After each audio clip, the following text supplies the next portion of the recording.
One love, Delta9 travelers. Welcome back to the channel. And if this is your first time joining us for the day, thanks for tuning in to this live presentation, the International Digital Connection. We are live right here on Delta9 Media. Big up to all the frequent travelers. I see persons were in the chat even before I was live. Thanks for tuning in and being some loyal supporters to the channel, right? Big up to everybody live with us right now. If you can hear me and hear me clearly, Delta9 travelers, and I'm coming through clear, whichever part of the globe you might be located right now, drop a 9 in the comment section for me. 9 for Delta9 Media. And that's the signal to let me know that I'm coming through and you can hear me clearly on your side of the globe. We got a jam-packed presentation as usual. So many headlines for us to update one another with, right? A lot of insightful persons to do a lot of presentation in this live that we'll be doing. Big up yourself, Stanley. I see the 9s in the comment section are coming in. That means I'm being heard and I'm coming through clearly. Big up yourself, Jeffrey. Thanks for tuning in. Plus, being a moderator right here with us. Edmond, what's going on? One of our frequent travelers. Big up yourself. Thanks for tuning into the live. Man, listen. So many things for us to get into on this Wisdom Wednesdays. First thing we're going to do is we're going to start off this live presentation at a whole different altitude, right? We can take it high altitude first, and then we're going to come to the headlines. So we're going to analyze some of these systems, some of these covert and overt systems that is being used, right, to oppress people like me and you. You know, the melanated folk. And I'm going to drop this short quick so persons could understand that even India, well, do I need to? No, because persons already would have analyzed this from before. But it's never good to go back on a focus. So we're going to drop it. Let's get into the details. Ivan, thanks for tuning in. India used to be called long time ago Eastern Ethiopia. Everybody knows that, right? No? Yes. Okay. Yes. Yes.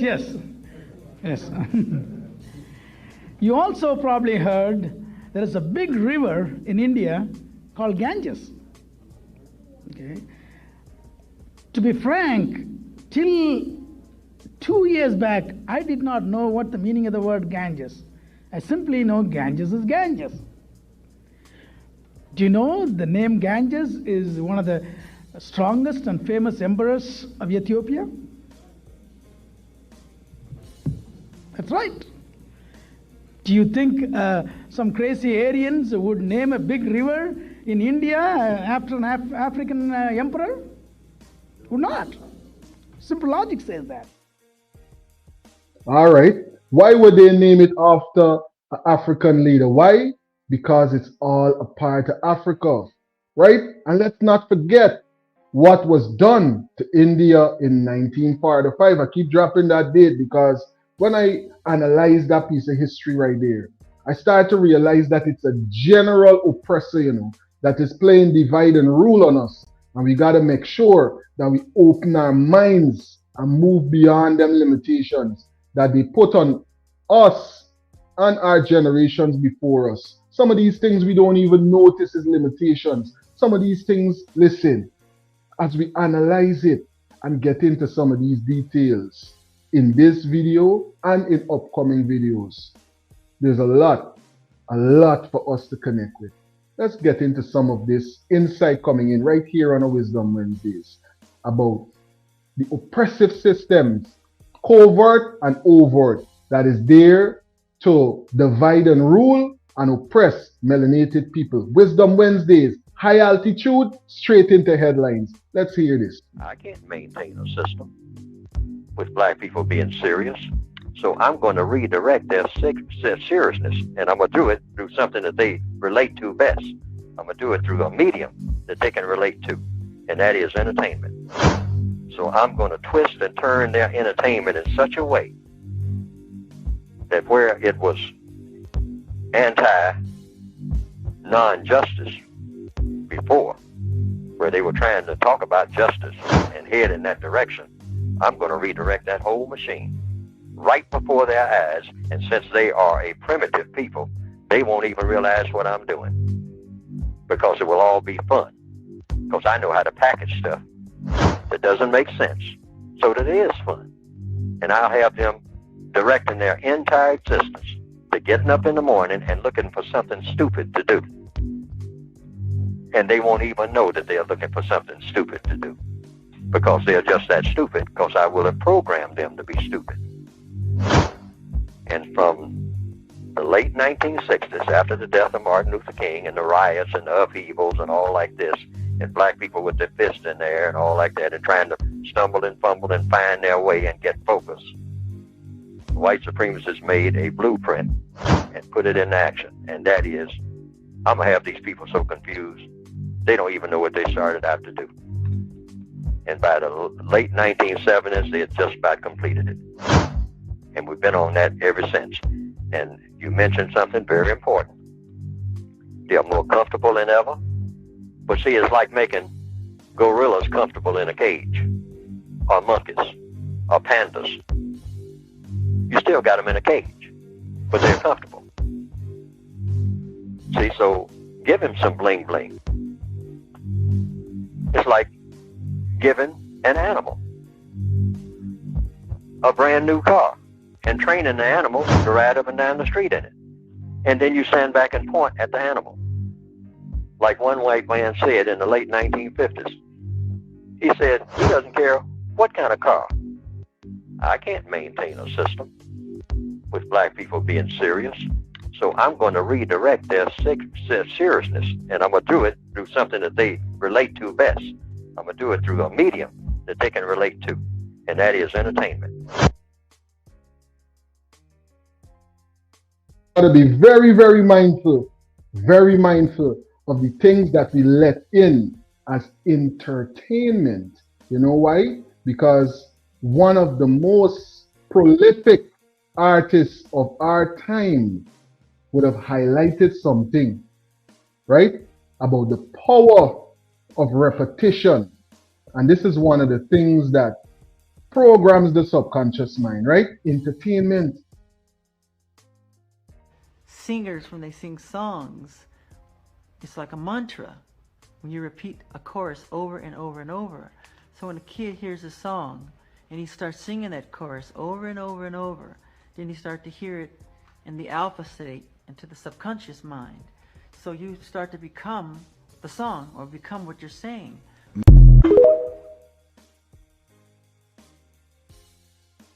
Programming is real. Now we're about to get into catching up with some of the updates with the president. Right now, right here on Delta9 Media. I'm telling you, you know.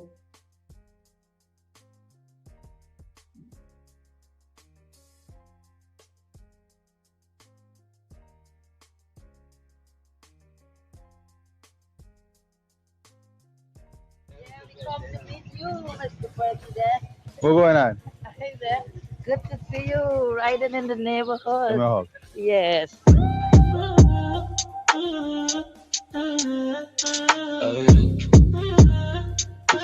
Walk it back?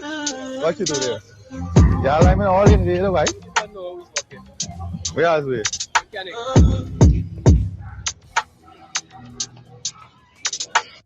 we come to meet you, Mr. President. What's going on? Hey there. Good to see you riding in the neighborhood. Give me a hug. Yes.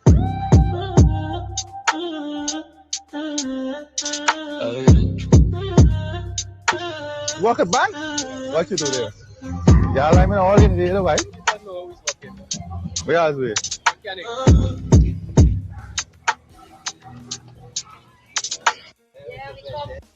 All of the going on right now, and persons are still in this kind of state over the MV Barima tragedy and the boat still in race.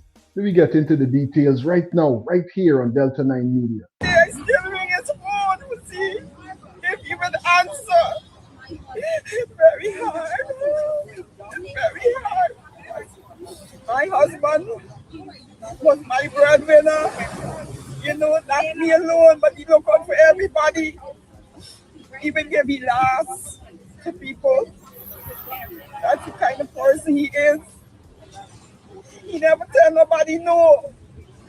Hard working man, he never robbed nobody, he never begged. Anything he wants, he works for. I need to sell. I need to tell my husband to come out that boat that day. He wants to come out. Because he's a people person. He would have turned and said, Diane, I can't come out. What happened to the people? How are the people gonna eat? I have to go. But there is no way I would have stopped my husband that day. There is no way.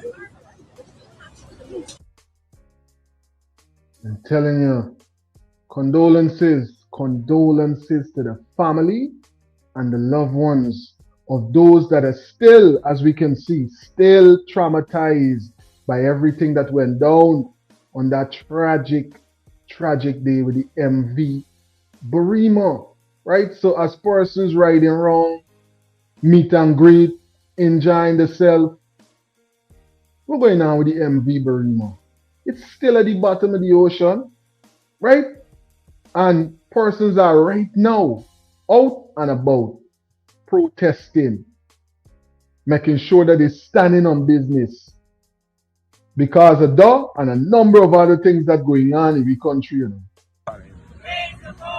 Great, good morning. My name is Kenny from Kite News. Could you please just tell me a little bit your name and your age, and we can go into. Okay, my name is Colin Solomon. I'm 54 years. Right?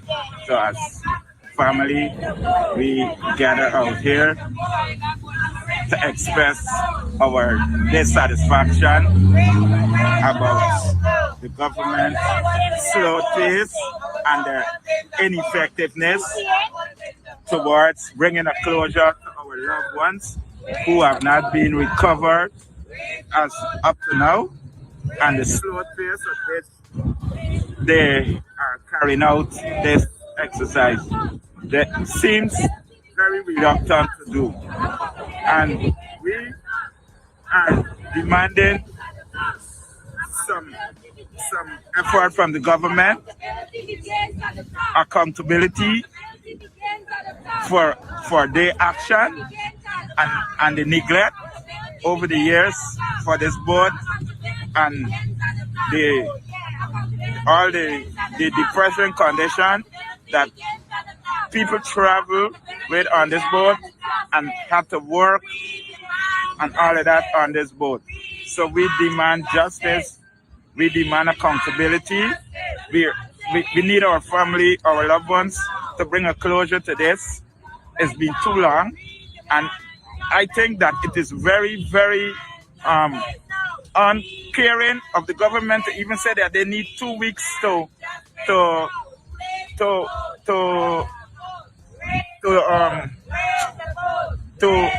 negotiate for people to bring up this boat. They should have done. It's an emergency, and they are the one at the top, and they should be able to bring an urgent emergency effort to bring that boat up. To say that you need 2 weeks of bidding, and then you will have to go through all that. It shows that you doesn't care. You know why? Because the president children is not in that boat. No minister children is not in that boat. Right? And because none of their family in that boat, they do not care. Because if their family was in that boat, the boat would have been up already. Right? So they doesn't care about us. My brother in that boat, Babu. My brother, our brothers, 2 brothers in that boat. You understand? Our sister lost, she lost her husband. and we lost 2 brothers.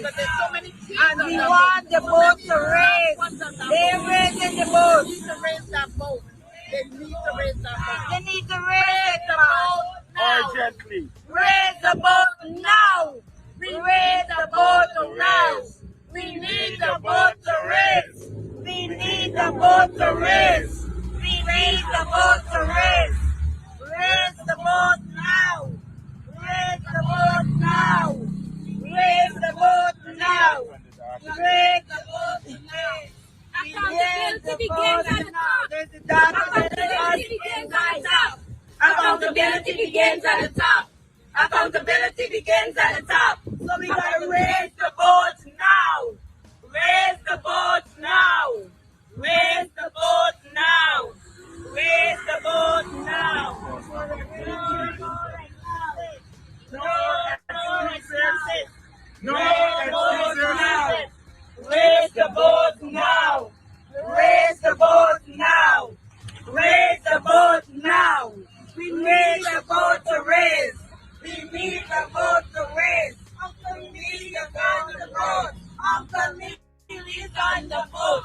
Uncle can raise the boat now. All right, good morning. Morning. The disclosures, some documents that surfaced in the media recently from the MV Barima, where several repairs were outstanding for the vessel. So we hope that all of this is being considered in the COI so that there can truly be an independent investigation and there will be accountability for the loss of lives of more than 103 Guyanese.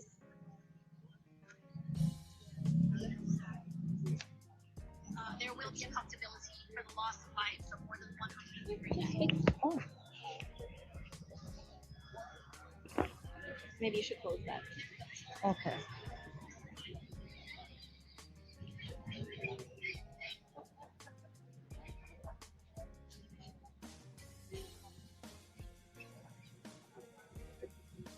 I'm here to add my voice and let my position be known. That too long we have been silent. Too long Guyanese have been silent, and we've allowed our indigenous people to be treated with disdain. Totally disrespectful treatment they've endured over the years.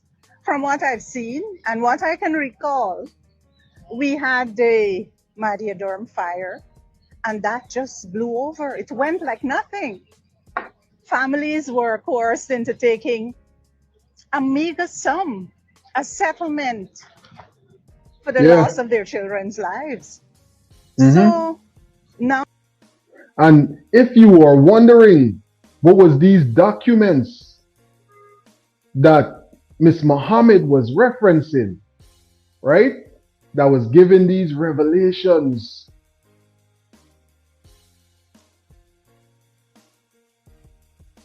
They're out and it's in the public. But guess what? Get your screen recorder ready, because here they are. Analyze them for yourself, because it's going to be very important to some of the things that we're going to be definitely highlighting on this live presentation. This is what? 2179.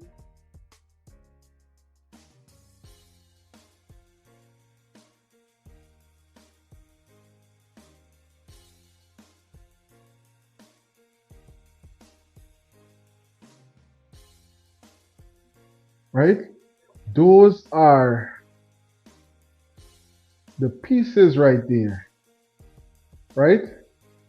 There's the pieces of information right there that's supposed to be enough for persons to realize that somebody had to know that this boat was in a deplorable state. And don't feel we realize that Suriname figure out what's going on.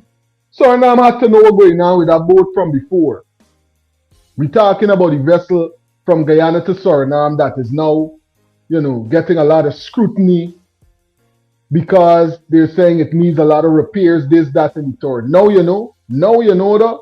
So you didn't know all the time. The boat wasn't docking over there for load and getting no inspections in Suriname all the time. Don't try to play no game now like if you're pulling out yourself.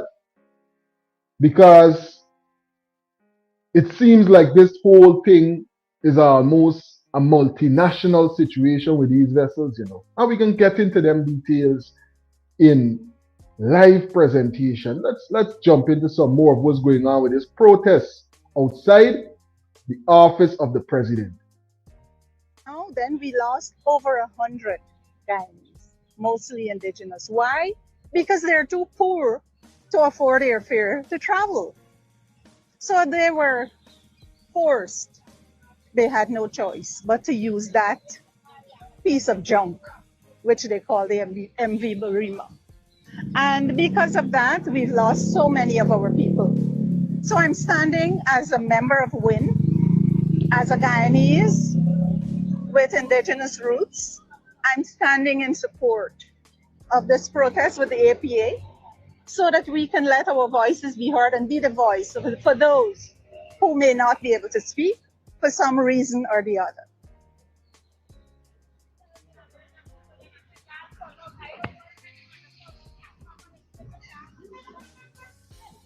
Just a few words, probably. Yes, I'm here because I'm still crying. I have family there that are not found below the sea. And MV Barima has really touched me in more than one way. Number one, it's only mostly poor people who travel that boat. I myself traveled that boat when I was a child growing up, going to school. And it's so from very long, we knew of the hardship that we have to undergo. Every time you go in that boat, you have to pray. And this was the ultimate end, that the boat finally gave up and even gave the people to the sea. It is such a really, really hard thing for us to endure. And so I'm here to support this call. We need to get better. Thank you.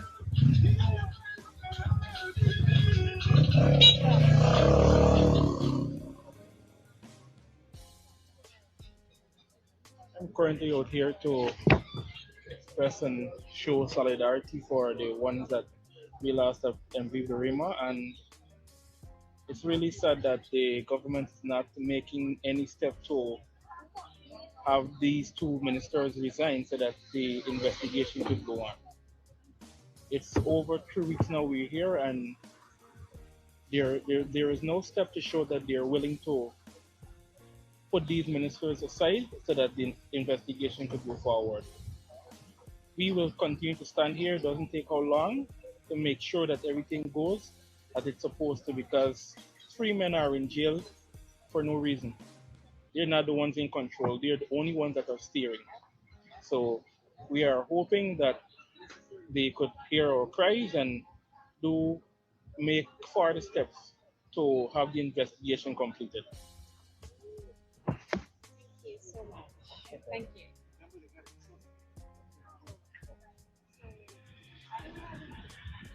Hello. Would you like to say something on our line? You like me to hold this? Yes. Okay. What media is this?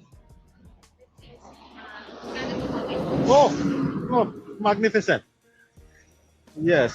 Well, we're out here to protest again the Mr. Edghill and Mr. Indar and the cabal, you got to say, the refusal to step down, do the honorable thing that is, and allow an investigation. What is so hard about doing that? If you're so innocent, step aside. The problem with Guyana's politicians, unfortunately, those who have been ruling the country for the last 60-odd years, is that they have no resignation, no apology in their vocabulary. Now, this cannot be democracy. All right, in a democracy, you step aside. You willingly step aside. You don't sit down there and demand people remove you. You know what I mean? So why are you sticking around there and the whole wide world is looking at you? You know, Guyana, I don't know if they think Guyana's reputation is not going to go down the tubes because it's an oil exporter. Oil exporting countries do not have a good track record of democracy. All right? And it seems as though Guyana is going in that direction. So for those who say Guyana is a democratic country, I will ask them, can you please explain what you're saying? Can you please define that and prove to all of us that we are democratic? And in closing, I would like to quote from the great Mahatma Gandhi. He said, non-cooperation with evil is as much a civic duty as cooperation with the good. Thank you. You're most welcome. Thank you. Powerful point. Yes, I'm out here this afternoon to support the Marine People Association in this struggle for justice and equality. I think that we're in a situation that all of Guyana will be affected shortly. What we see being demonstrated by those persons who are elected to lead is one which shows no care and respect for the ordinary citizens. We, the citizens, must demand that those elected persons are not our lords. They are our servants. They are public servants. And the recent revelation that we would have seen over the last 24 hours, whereby information is being provided to the masses about the number of reports that were made about the MV Barima, speaks volume, and that alone hold those persons who are elected accountable for the actions that transpire on Guyana. That tragedy is the worst in the history of Guyana, and I'm certain that we need a different form of governance. The government structure, the governance that we are accustomed to over the last 65, 60 years, we have outlived that. And what I think we need drastic governance reform in this country, whereby we put the power in the hands of the people and not in the hands of those who are elected. So I would be a strong advocate for a transformation, for a change in the type of government that we elect every 5 years, and so that we, the people, can be given the opportunity to govern, because we would have given up our sovereignty to these people and they care less about the ordinary people. So my advocacy this afternoon is to ensure that we have a change in the type of government that we elect on every 5-year period. Thank you so much. Travel all the way from Amsterdam. Oh, thank you so much for being here from New Amsterdam to come here specifically for this. Thank you so much for being out here, and thank Big you. up yourself, bro. Thank you for Yeah, standing up travel for all that way people. Yes. to make sure that you stand with them. Good afternoon. Good afternoon. All right. I'm here, first of all, as a Christian, someone that has been encouraged by the Bible to speak up for those that can't speak for themselves, to defend the rights of the poor and the needy, to seek justice, to defend the oppressed. And as you see what has transpired in Guyana, you already see a whole heap of injustice. We see corruption, we see lack of transparency. And that's why I'm here to call on the government to be transparent, to let us have justice for what has gone on. 3 men are currently in jail for murder. 3 men that should not be in jail right now. And those that are in authority, those that are giving the commands, they're still carrying on like usual. The government has already moved on. They're having modern villages and going to different communities to offer perks. Our families are mourning. Over 100 Guyanese lives have been lost. Persons are still at the bottom of the ocean and they refuse to raise the boat here. Refuse to raise the boat. Don't move on already. Right now it's time for this. You, Mr. President. What's going on? Hey there. Good to see you riding in the neighborhood. Give me a hug. Yes.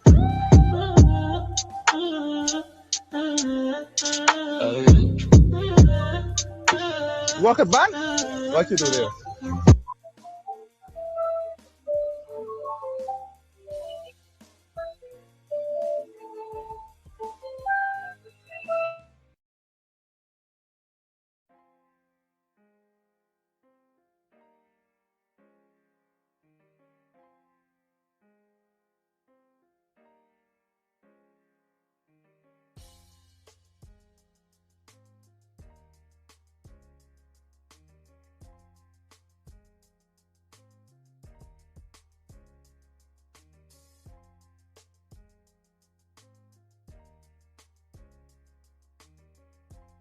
So we continue to see injustice. We continue to see our Amerindian brothers and sisters being treated as second-class citizens in their own country. So I'm happy to stand alongside them and everybody else that is here this afternoon to call for justice, to call for accountability, to say that Minister Edghill and Minister Indar especially, this is for you to repent and resign, because Jesus sees, Jesus knows what happens in the dark is coming to light. All the things that have been happening to cover up is coming to light. So I continue to stand with our people to again demand justice, demand accountability. Thank you.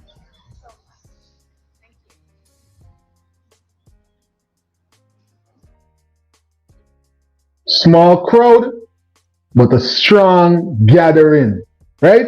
Small crowd, but a strong gathering for a righteous cause.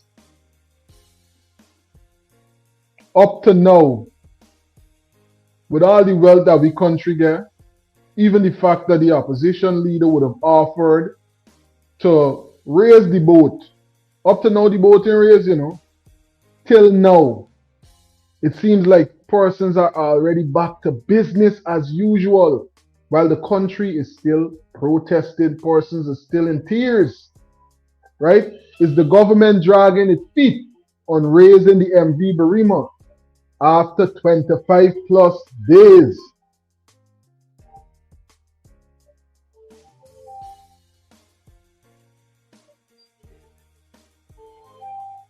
Greetings, King. You on to Delta9 Media Live. Good night, my brother. Good evening. Bless and love to your family, my brother. Bless and love to your audience. Same to you, same to you. What's going on? Albert, big up it just my youth. How you doing running Delta? Hey, a busy one. You ever about the CVT? Or is it?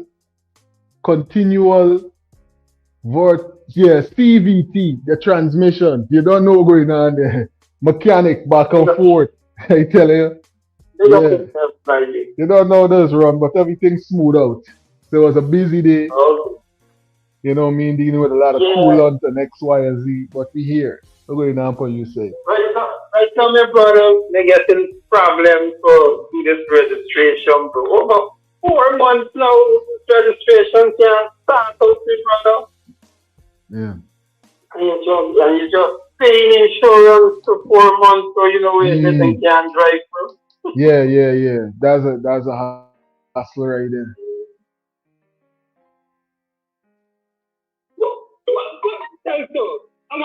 One thing I want to hear from you. Yeah. With all these protests the opposition to it, Yeah. what is the end result of these protests?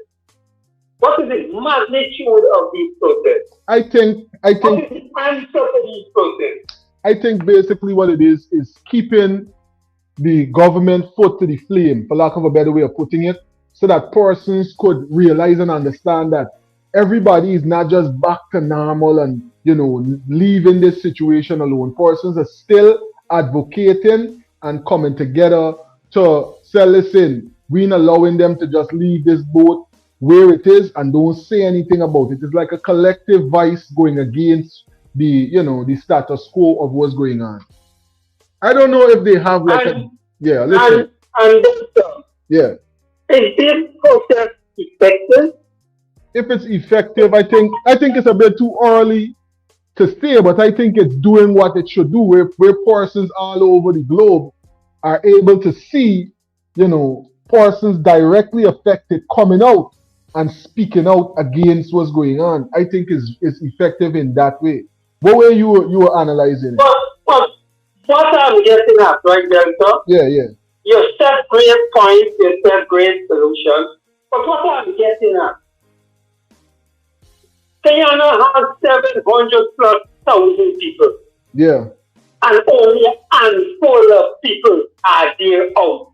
What tells the nation and what tells who's looking what is really going on in Guyana, man? I can't understand it. Well, there's the thing.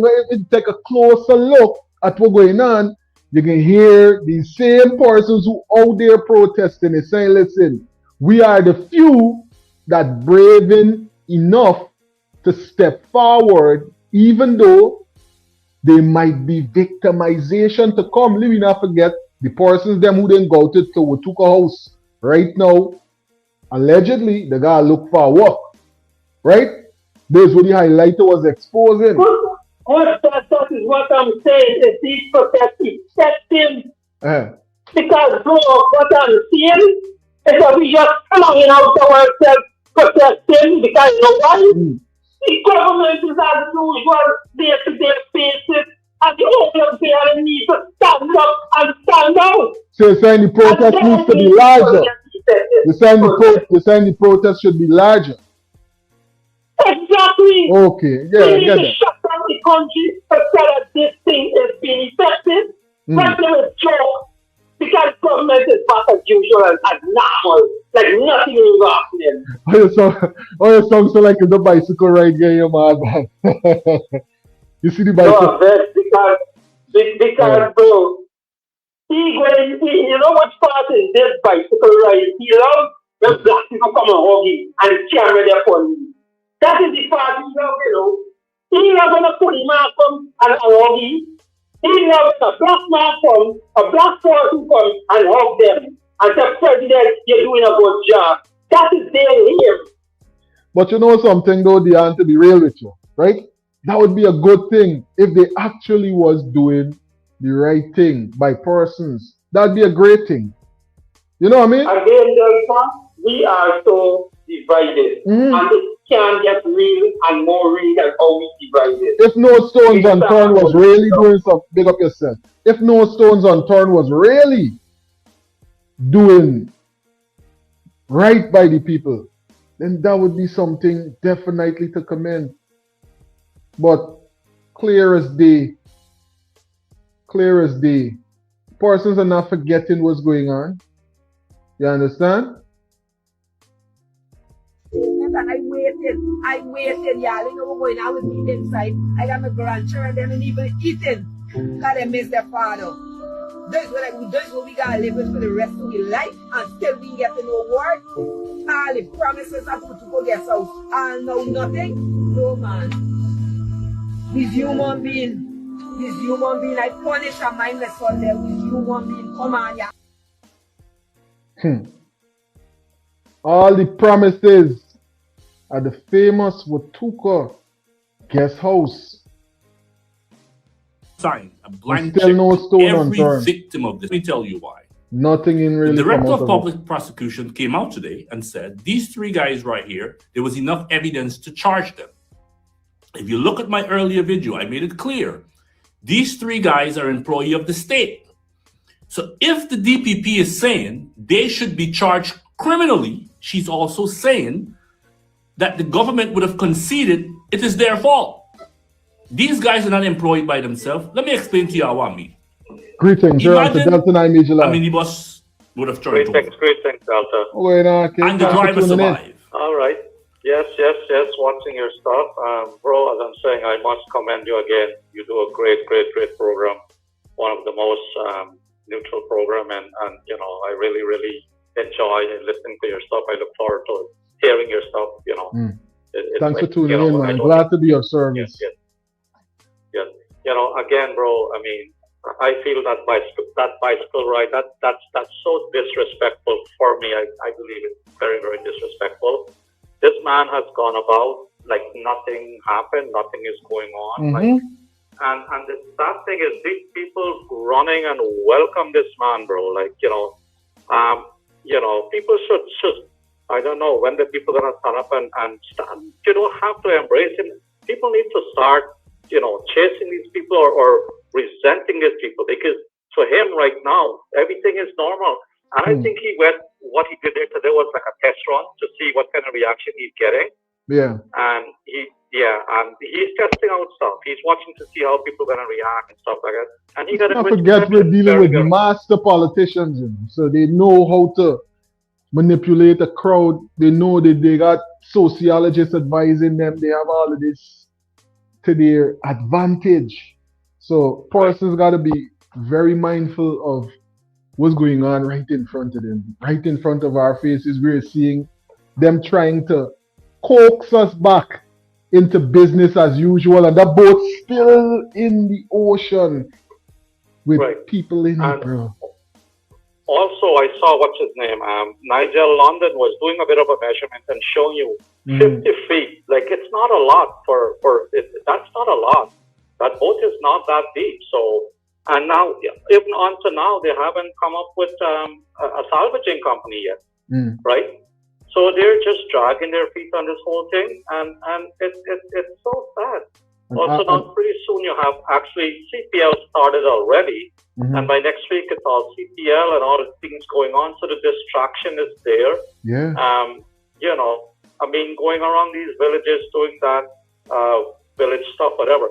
All that stuff they're doing, bro. If you ever saw any one of those presentations, it's all AI, like they're shit. So they're just fooling the people. They're showing them the fancy lights they're gonna get, the fancy walkway, and the fancy all AI generated stuff. Selling daydreams. I tell you.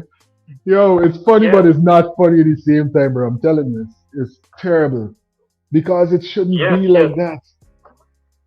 Bro, it's like right now everything, certain places, is just like normal. I mean, the protest, I was kind of disappointed also. It's kind of sitting down right now. But again, you need to get 20 people coming out there on a regular basis and, you know, stand up. It's still something.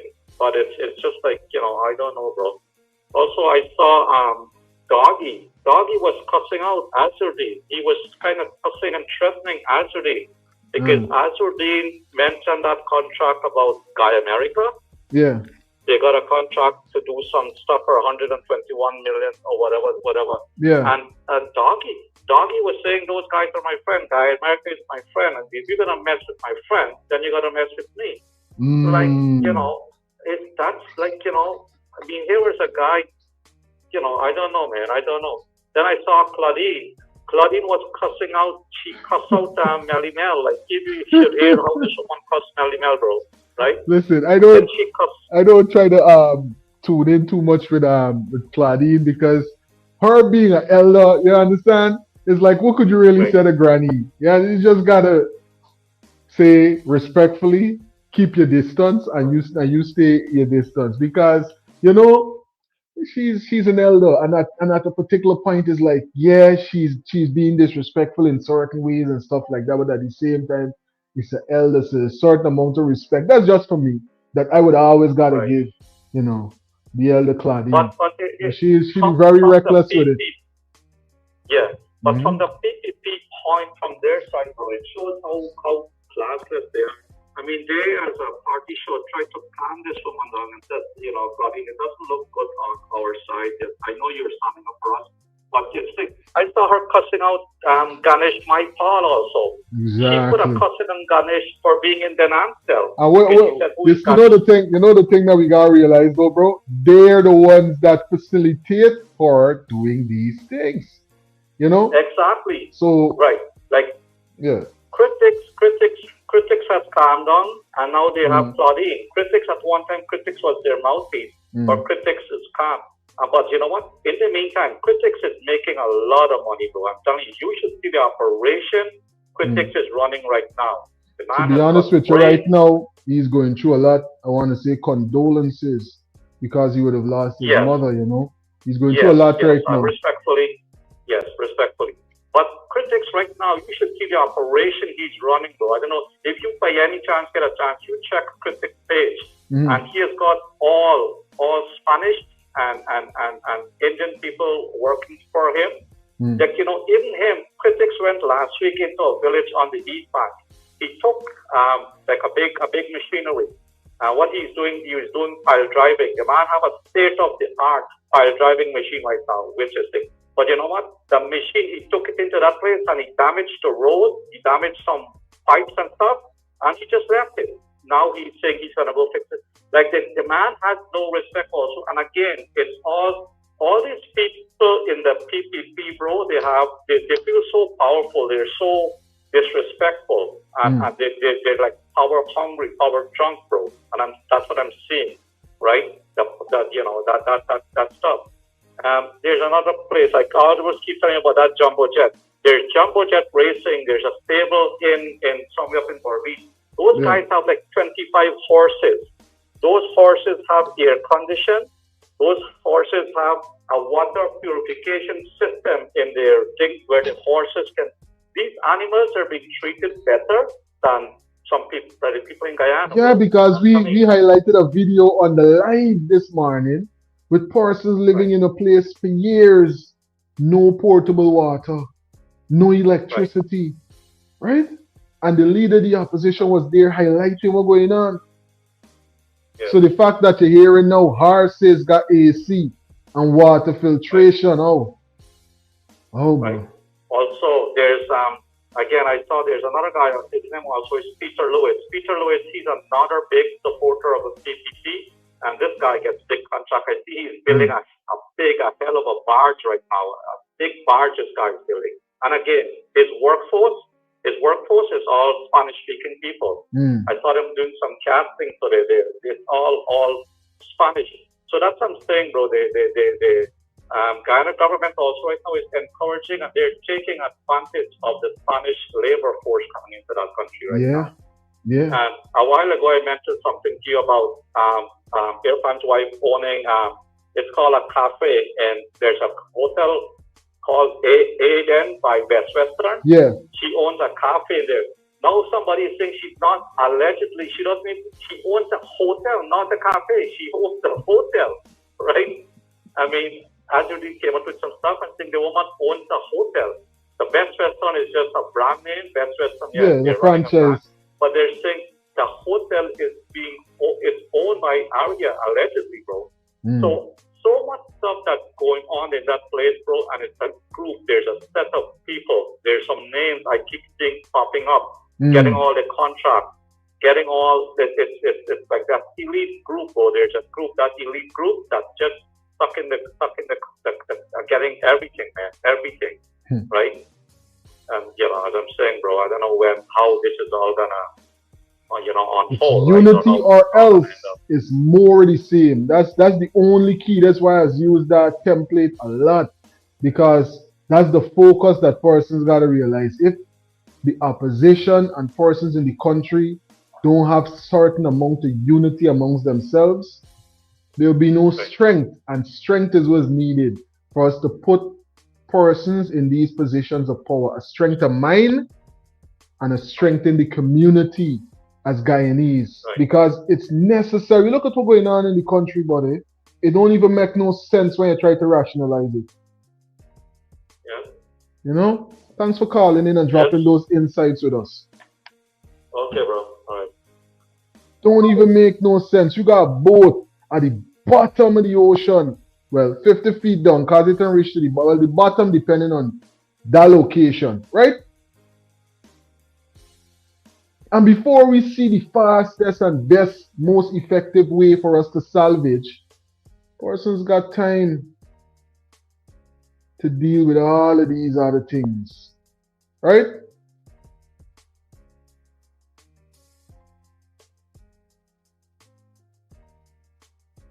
A few people died. I'm not wishing this on anyone. I'm just using an example. A few people died, and we are saying, let's investigate what happened. Was it force majeure, meaning too much wind? The owner then showed up the next day and have the driver arrested, because he said the night when he collected the driver, he tested him and found out he was drunk. Are we still to wonder who's at fault? So now if the government is saying their scapegoat, as we said earlier, they're trying to use, they expose themselves. So if I am a victim, the people that have been getting 100,000 should be demanding 100 million now, because the government just conceded to the fact that they are at fault. Think about what I just said here. These this captain and crew member are employees of the government. It's a government vessel they were operating. So whether they were high, which we will get into that at a later date, or drunk, bottom line, they have ruled out that it wasn't force majeure, it wasn't too much wind or a big wave anymore. It was the negligence of the captains. Greetings, you're on to Delta9 Media Live. What analysis come on the national television and said the charges was wrong. That is drunk or that there was influence in the substance of cannabis. Which one is this really, man? Influence of alcohol or under substance of cannabis. To be real, I don't think that he was saying that. I can't remember exactly, but I don't think that he said that they were under the influence of the substance. I think that he said that they tested positive for it. But I could stand corrected on that. No, because he said nationally that they were drunk. Yeah, that part, yeah. So if you've been drunk, if you drink from 11 o'clock the night, when the boat go down, till 7 o'clock or 6:30 in the morning, how could you still be drunk, bro? And in that class water for all those hours, how could you still be drunk? I think all in the water sober up anybody. I think 1 hour in that kind of situation. If I go on party, bro, and I come home and I take a good shower, yeah, I go to go. Okay. But if you for then in a bathtub for 7 hours, yeah, they're not drunk. They're drunk to this. For point is, bro. Yeah. You see this on Edghill? Yeah. He starts in construction. He starts too much as a attorney general. He came out and said the salvaging might cost $10,000 US. How he knew that? And people are not picking up this man what he's saying. Down to the CCJ telling him he talks too much. And he influencing the judge them on the court proceedings. So when he come out to tell the truth and this and the stuff, he influencing the court proceedings. The man should done right for ready to get to judgment. Because who does that listen to? Now he? Yeah. That's the head. Exactly, bro. So I can't understand this thing going on, bro. Did he make any statements to the CCJ? Any statements on behalf of the CCJ? Did you mention anything? Yeah, in last week issues in the news. He spoke on it. Briefly. Okay, so what? What like? What he said like? Because I don't listen to him. I can't exactly remember what was said, but I know you didn't get into too much. So I just want to know if he was in effect with the Bar Association saying that they want to condemn the leakage and not the substance of the leakage. This I want to know. This is that he was defending. No, he didn't defend it. He wasn't getting into that. But I think I should have it up on like 2 or 3 videos. I think I covered extensively. But I can't remember exactly. Yeah. Oh, you played the radio. In this live presentation, I'm gonna be presenting from this week's issues in the news, where he's clarifying certain things on protesters. In a couple of seconds, I'll be pulling out. Yeah. Yeah, but I can't remember exactly, to be honest with you. But it was a brief conversation on that. And, we all see what are the developments coming in with the CCJ. There's a whole lot going on with the CCJ.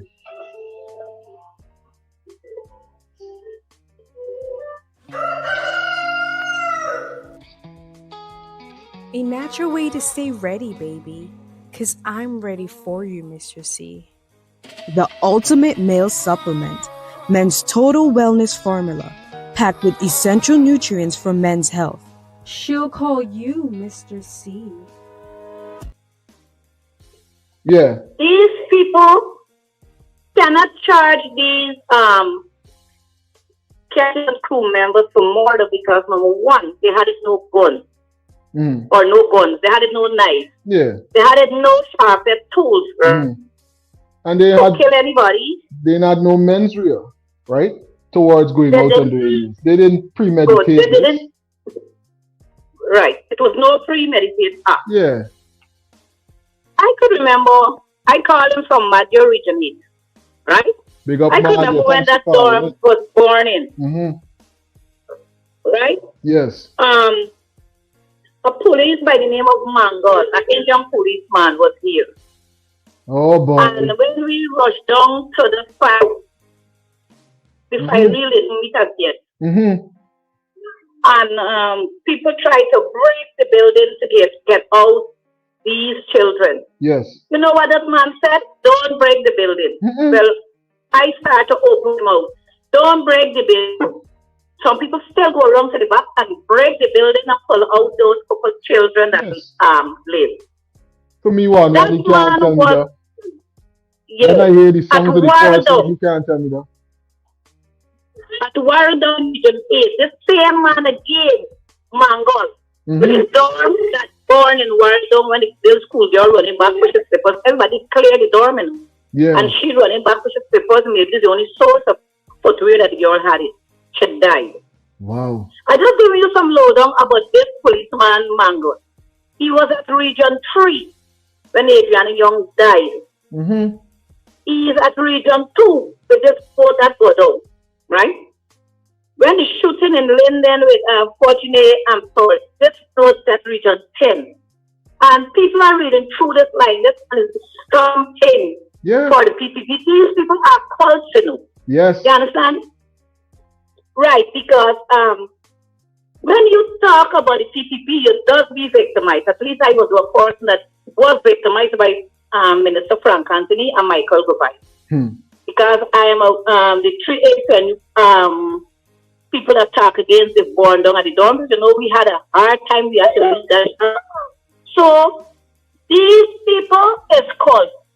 If you know God what they're doing to people, children like you could remember from 2000 to 2014 they was killing out black people, killing out people. 5 forces couldn't be in the car. Yes. You remember those days? You want to say Douglas days? You want to say Douglas and us? We're the same age. You went to school and same Douglas and Blackie and we named Douglas, Blackie, Sharon Brown, Lunky. I was only one of the people doing it, and these people know exactly what they just be doing. Don't forget, they were living 5 houses away. About people like. They were 5 houses away or a little less from Gajraj at that time. Good. Yeah. Good. So I just listening and I bombing out now and listen to somebody else's chance. But I can bring some facts. Thanks for calling in and dropping those insights. Yeah. People remember a person's putting the dot together and say, wait, Mandal. Then he come here to talking about Red Ram. Right? Come talking about Red Ram with the Adriana situation. Condolences to the family and rising power to our everlasting energy. Look how that story dialed down.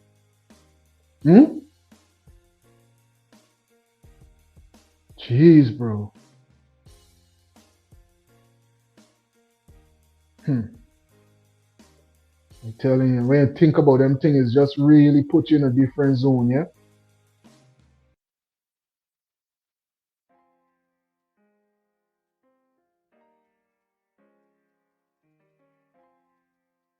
Talking about required elements to the criminal standard, and this is why so many people had, myself included, a problem with the fact that they've charged them for murder. They've been accused of murder. The requirements there, you have to have mens rea, actus rea. You have to have intent, criminal intent, like some evidence that these guys were planning to harm these people. They took actions, and especially all of them, like, did they individually plan on their own on that specific day to commit murder of all those souls? Or did they have a team, like a WhatsApp group, where they were planning it for a while, even though some of them had babies at home waiting for their fathers who currently rotting in jail? I digress. All right. So a civil claim, on the other hand, asks whether the defendant is legally responsible for the claimant's injury or loss and what remedy should follow. So one event can produce both. So the same accident can result in criminal proceedings and civil proceedings and an administrative investigation and a commission of inquiry, right? So they're not mutually exclusive. So not because you're doing one mean you can't explore the other. Not because there's a criminal case, you can't have a civil case. Not because there's an administrative, like, you know, a disaster happened and the ministry said, oh, we have this, we have it covered.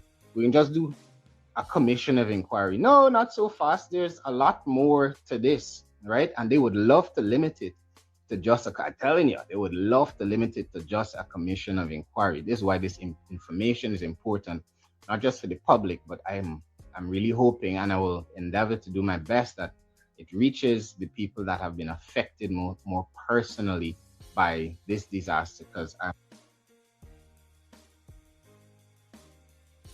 that persons hit the thumbs up button, share the live, so persons all over the globe, persons locally, will get a chance to see and analyze this information in a real way. Big up yourself, PA. PA is saying a captain that's drunk or high on drugs cannot cause a boat to flip on its side like the MV Barima did. So don't come and try to sell me no dreams, buddy. We just show the documents that persons would have revealed, that is exposing the reports that was given in. Formally, it got stamped signature and all kind of things. Showing you that, hey, this engine ain't working, this thing going bad, that going bad. Right? So there's records, so they know what was going on all the time. So they can't try to sell me no dream right now. Thanks for moderating and dropping insights in the commentary section.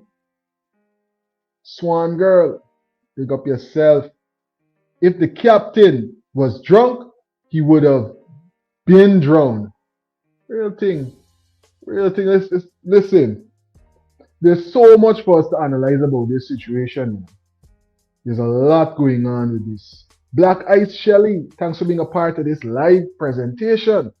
Exactly, that's what Anil was defending about the leak of the email. Yeah.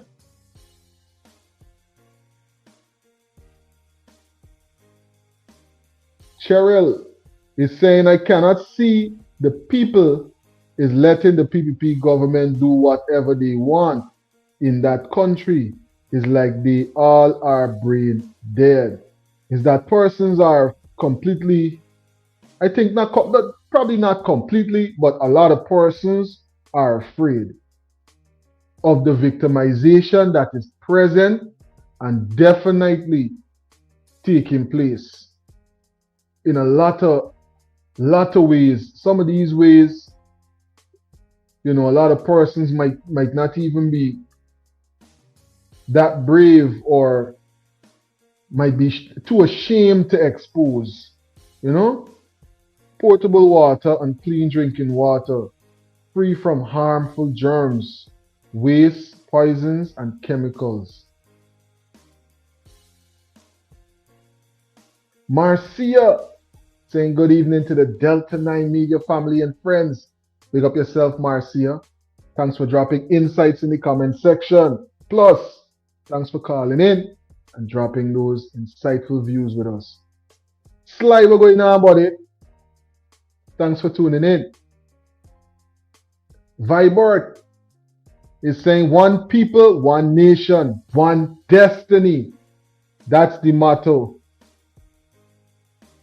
As we continue to hear some of these insights coming in from Honorable Mr. Bailey, one of the members of VPAC. I'm going to tell you, if you listen along, how loved ones of the persons, because, you know, people that died had folks that they were taking care of. They had loved ones, they had dependents, they had children, they had mothers and grandparents they were looking after, and they had people they were going to make future contributions to. So all those things need to be accounted for, right? So the distinction is particularly important between the criminal and civil proceedings, because in the Barima case, 3 crew members have been charged with murder. Whatever ultimately happens in the criminal prosecution it does not automatically answer the separate question of whether the state itself was negligent. And I feel like the government are trying to hoodwink us a little bit and get away from that by just offering us these sacrificial, I wouldn't say sacrificial lamb, sacrificial goat, because everybody knows scapegoat, right? And it's not even the goat that bite Guyana, because goat definitely bite we at this point. I don't think there's debate on that, right? But instead of just, or rather what they have done is offered us these sacrificial goats and hope that we wouldn't notice that, yes, you could still prosecute the state itself for negligence. They're trying to pin everything, as they always do, on with whoever the poorest, more working class person they could lay their hands on, stick it on them. So the State Liability and Proceedings Act. This is where things get very interesting. So the State Liability and Proceedings Act exists because governments cannot simply say, you cannot sue me because I'm the government, right? Or we are the government. So Section 3 of this act establishes, subject to the act, liability in tort, which we covered earlier, is a civil wrong, right? So liability in tort circumstances where a private person would be liable. So that means the state in these certain instances. Greetings, you're on to Delta9 Media Live. Hi, good night. You know, I was listening you talking about this CCJ story, but I'm busy with my 18-month-old grandson. He gets me like, you could remember, I don't know if you was living in Guyana 2020, right? Yeah. CCJ, the first ban started by the CCJ and Guyana court. 2020 election, it was the same as the Mohammed and his father to put PPP in government. And you see how they take a turn on him now. What goes wrong comes back wrong. The same as the Mohammedans who bring me a mostly them into Guyana to put PPP in government. You see what happened to him now? One measure wrong, got to measure over. It has to measure over. Nothing go unpaid. What goes wrong comes back wrong. You hear? Because he and them was such a friend. Yeah. That he know everything about them. Now he played as if he know about Judge Ali farm. He knew about that farm a long time. Because while 1994 I applied for a land. And the guy tell me, and my friend tell me in Land Creek the land. And when we get up there, you know what a man told her? We can't have no land there because the land over there is president land. Wow. I said, oh, he said Ali.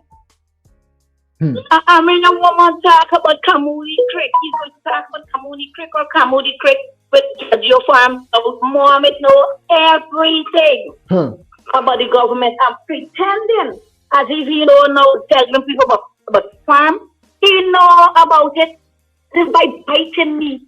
He was one paid me a monthly. Them to come in Guyana when Granger feel me a monthly was and Kit Rowley and Gonzalez before him, Convention Prime Minister. He said he don't want golden demand from Jamaica. And they sent back the man and Mia Moti was never for him. When Mia Moti didn't get what Judge them texted and give her what to do. She showed them under the boss with Venezuela. She said Venezuela is the country. Yeah. I don't know if you just listen, you just follow everything keen. Yeah. Because I don't know people feeling African Mohammed of saying he's not no saint. There is nothing I could talk about African Mohammed on Lombard Street where they get a business we do something self-full. But people in that yard hollering when we don't match about. Come on. So I don't know about African and people going against African. Yeah, don't feel African no. No state. But I want him to come to match by if he could remember Fly Bagot. Listening. Thanks for calling in. Dropping those fiery points, highlighting some very, very powerful details that we should really analyze. You know, got to make sure that we stay focused on what's really going on. People analyzing and saying, hey, CCJ, long now the CCJ gone. Audrey, thanks for being a part of the live. Audrey saying good night to all God's people. Good night, Audrey. Thanks for calling in. Thanks for dropping those insights into the chat. Right. Big up yourself.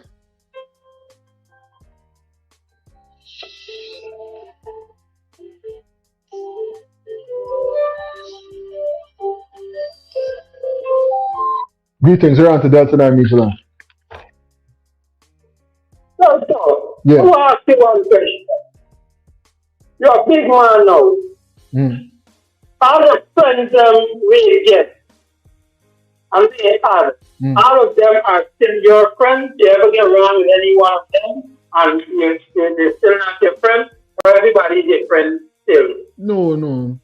I get a lot of friends that, we not friends from now.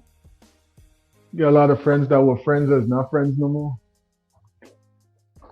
To be honest with you, I have friends all years and they did wrong and they continue doing wrong. What you say? You won't call them out? Well, any real friend would call out a friend. You understand? Because friends call out friends all the time. Because one thing that struck me there with our lady conversation, brother, is that when we keep running back that Mohammed is friends and friends and friends is friends. And that is the thing, that is the obstacle part in Guyana right now. That is the stumbling block what Guyanese have right now. Yeah. Because why? We're not listening to the message, we're listening to the messenger. And that is what's killing Guyanese. One thing the people see even get time with Mohammed, no matter what he's saying. Because the people just like Ali and all of them, they may get time with what he's saying. Because what? They're looking at the messenger, they're not listening to the message. Powerful point. And bro, let me tell you something. I don't even know the Mohammed until they start doing the Lamborghini thing and wherever. You understand? And as I know it was a donate to party organization and those things. $1 million to party organization. You understand? Yes. But after that, whatever the government has tied up where the government going to it was very 5-year-old and his father used to give these people that gun and all that thing and wherever. And we still running away and saying, oh, he's bad with the people. The main fact is that when we listen to the message, and then we could go after the messenger. Powerful point. But what are we doing with all the messages we get? What are we doing with all of those revelations? What this man is bringing out? You see what I tell you is divided, bro? You see what I'm telling you? And Guyana will remain like that. Because we're so undivided. And they listen, brother. Listen. Very complicated. That's the way that they left the society because of all the games they play. And all of the policies that they put in place to ensure that, listen, we always find something to keep us just a little bit divided enough for them to seep in and get away with certain things. But I know that we're getting wiser. We're much wiser than we were before. And I'm seeing a lot more unity in the opposition. And that means that there's a lot more hope for persons to be in these positions of power and bring some amount of solutions to a lot of the problems that we got to deal with right now. You know? Bobby, what's going on? Thanks for tuning in. Bobby saying greetings, Delta. The authorities refuse to accept accountability. It's crazy reality, right? Rust Levi, one love every time. Thanks for tuning in.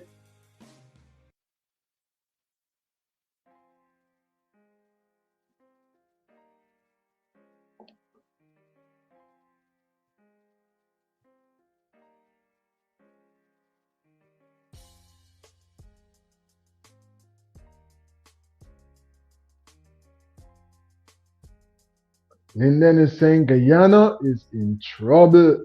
Telling you. You know why? As we analyze these things right here coming in from MP Sarabo Haley, right? She's highlighting this about the victimization that is going on in Guyana right now. Very insightful points that she's about to highlight right here.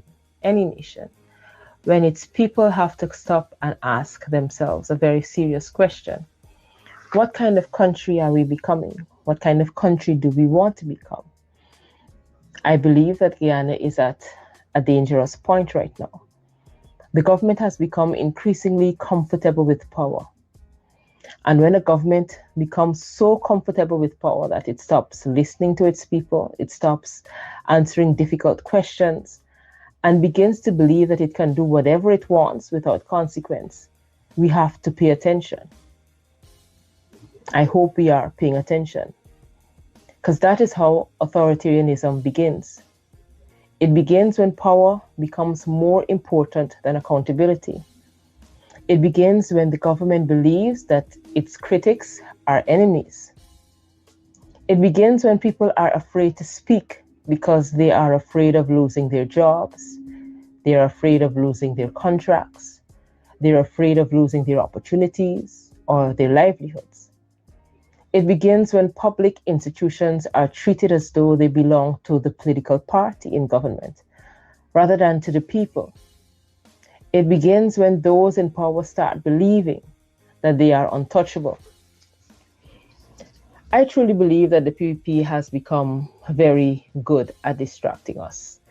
Every day there is something new, a new announcement, a new promise, a new controversy, a new political fight, something that distracts us from what is really and truly happening in our society.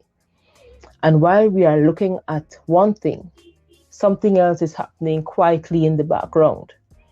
The continued concentration of power. The government is building a system in which too many people are dependent on the state for their livelihood. Let's think about it. A person who depends on a 10-day job to feed their family knows that speaking out may have consequences. We're seeing that now in Kumako. A person who depends on a small government contract knows that asking too many questions may cause that contract to disappear. A person who works in the public service may wonder whether speaking honestly could affect their future. There have been too many examples of public servants either losing their jobs or being moved because of something the government does not like. That is not freedom, because you do not have to put chains around a person's hands to control them. Sometimes you simply have to make them afraid of losing what little they have, and the fear becomes a tool of government. At the same time, we continue to see expose after expose about alleged corruption, about questionable contracts, about unexplained wealth, and the use of public office. Questions are being raised about how billions of dollars of public money are being spent, and rightly so. Questions are being raised about contracts. Questions are being raised about the wealth of people connected to power. Where did that money come from? How did that money end up in those persons' hands and bank accounts so quickly? Questions are being raised about whether public resources are being used to benefit the people or to strengthen political networks. And what happens once those questions start and those questions become louder? The distraction comes. The government changes the conversation. The critics are attacked. The people who ask questions are called haters. The people who demand accountability are accused of being against development. A government... Telling you. When you analyze this comment right here, big up yourself, Bantu King. A handshake can be critical for one's job security. That's the reality in Guyana. That's the reality, you know. a handshake can be critical for one job security. People could get transferred. Persons could even lose their job for publicly shaking the hands of certain public officials. Could you believe that? It's crazy.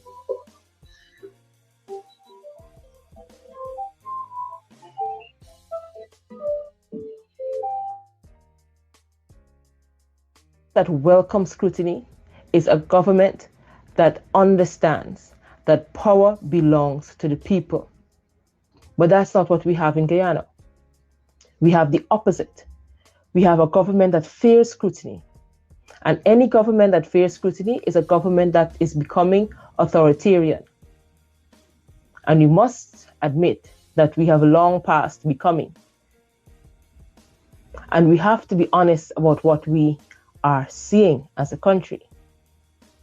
When power is concentrated, when dissent is punished, when citizens are intimidated, when public institutions are weakened or politicized, when critics are attacked rather than answered, when corruption allegations are met with political attacks instead of proper investigation, when government becomes increasingly unwilling to listen, those are warnings, as we say, red flags. They're warning signs. And we cannot afford to ignore them. Because authoritarian... Be in that court now, that this thing has been leaked. And everybody now, all 5 of the judges, what you want to say, they gang up on it? They gang up on it, they have pointed out specific cases. You want to say they pointed up on they gang up on it? And let me, again, I say, that court, over the years, I mentioned some of those persons. You had Madam retired, Madam Desiree Bernard, served from 2005 to 2014. She was an inaugural bench member and the first female chancellor of the Judiciary of Guyana, Madam Justice Bernard. Nobody can say anything ill about those persons. You had also Justice Duke Pollard from Guyana, 2005 to 2010.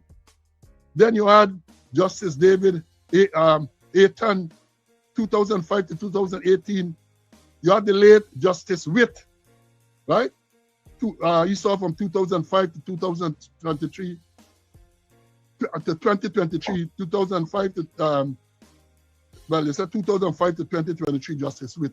That's the same man who had to upbraid Anil Landalal, our Attorney General, when he disclosed on his, or let me put it this way, when an embargo decision in the election petition was prematurely revealed on his page, and then he blamed some administrator or somebody. And the Justice Witt was the man who delivered, and the Justice Witt was scathing in his remark. He accused the Attorney General of bringing the CCJ into disrepute. That is what, not me, Justice Witt, who is now deceased, said so.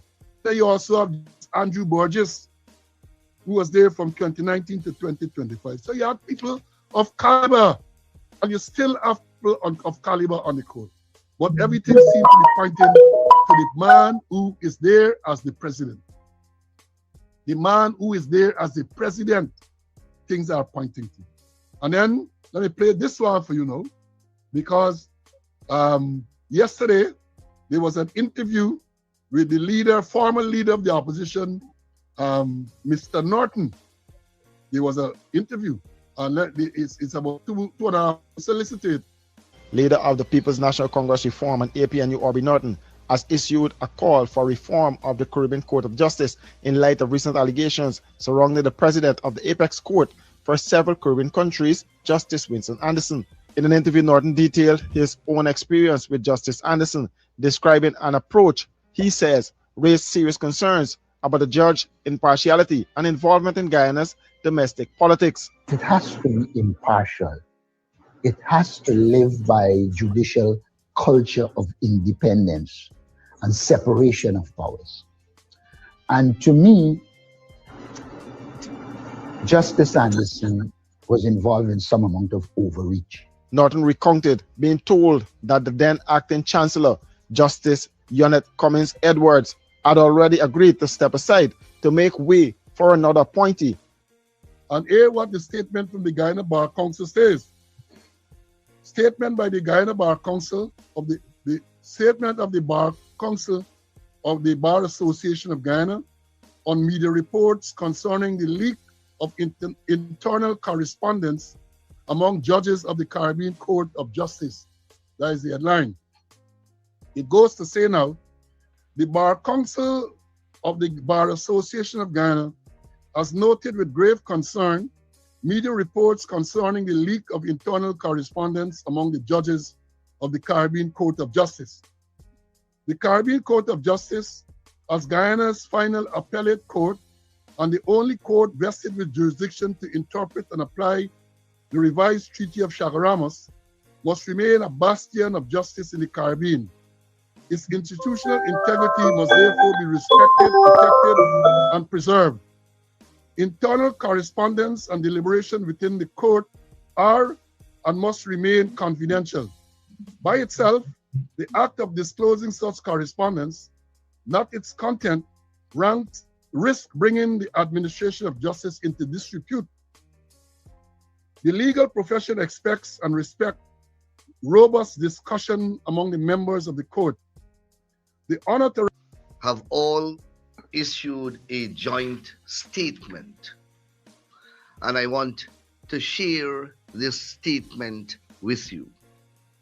The heads of the judiciary of Barbados, the Bahamas, Belize, Guyana, the Eastern Caribbean Supreme Court, Jamaica, and Trinidad and Tobago, which subscribe to the original and/or appellate jurisdictions of the Caribbean Court of Justice, have taken note of recent public reports concerning internal correspondence and matters relating to the administration and functioning of the Caribbean Court of Justice.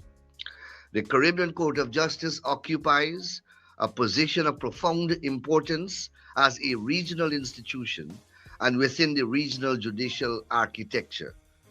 For those states which have acceded to its appellate jurisdiction, it is the final court of appeal.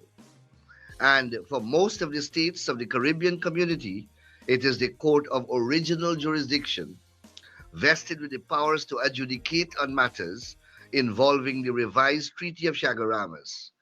Its authority, like that of all courts, rests upon the public confidence in the independence, impartiality, integrity, and competence of its judges.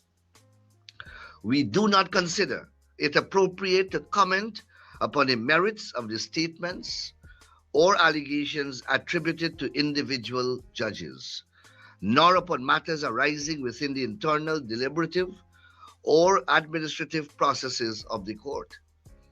However, we express grave concern. The Bar Council believes that the President of the Caribbean Court of Justice, as the leader of the court, should be afforded sufficient latitude to articulate and implement a vision for the court and the principles governing its administration, with due regard to the Code of Judicial Conduct of the Caribbean Court of Justice. The Bar Council expresses no view on the substance of the matters raised in the correspondence, dated 10th of August 2026. So the Guyana Bar Council expresses no view on the allegations made in the correspondence. They are focusing on the fact that this correspondence was leaked. And I say again, the fact that the correspondence was leaked is not no outside body leakage, not no litigant. It's someone from within, either one of the judges or some staff member, someone who has access to that. And that speaks volume. That tells you, in my view, that they have no confidence in the internal mechanism to right what they perceive as being wrong. That is what it tells me. But the Bar Association, I did some research, and I don't know where the document disappeared to. I did some research on the Guyana Bar Association, the council, to tell you what the mandate of the Guyana Bar Council is, who are the officers in the Guyana Bar Council, the Bar Association, and the council. I did all of that overnight, and now I can't find it. But in response to that release by the Guyana, the council, the Bar Council. Attorney at law, Mr. Nigel Hughes, CA Nigel Hughes, right? He issued a statement rejecting the approach of the Guyana Bar Association. Mr. Hughes issued a statement rejecting the approach by the Guyana Bar Association. Hear what the statement says.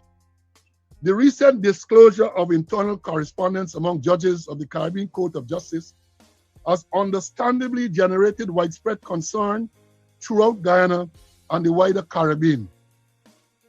While I fully accept that judicial deliberations and internal communications are generally intended to remain confidential, it would be a grave mistake to focus exclusively on the fact of the leak while ignoring the substance of what has been revealed. The statement issued by the Bar Council Bar Association of Guyana emphasizes the importance of preserving the confidentiality of judicial communication and expresses no view on the substance of the matters disclosed. It further suggests that the disclosure itself, rather than its content, risks bringing the administration of justice into disrepute. I respectfully disagree. More fundamentally, I am not persuaded that the statement reflects the views of a significant section of the Guyanese legal profession. Many practitioners, both senior and junior, have expressed serious concerns, not about the disclosure itself, but about the matters disclosed. Indeed, there appears to be widespread unease that the Bar Council has chosen to remain silent on issues which go to the very heart of judicial governance, institutional accountability, and public confidence in the administration of justice. Confidentiality. What appear to be internal communications. We remain confident in the Caribbean Court of Justice as a vital regional judicial institution and in the commitment of its judges to the principles which underpin the administration of justice throughout the Caribbean. The heads of judiciary have reaffirmed their commitment to the independence of all regional judiciaries, the institutional integrity of the Caribbean Court of Justice, and the enduring importance of maintaining public trust and confidence in the courts of the region. This is a statement that demonstrates respect, sobriety, and maintains the sacrosanct aura that ought to attach to a matter of such grave importance.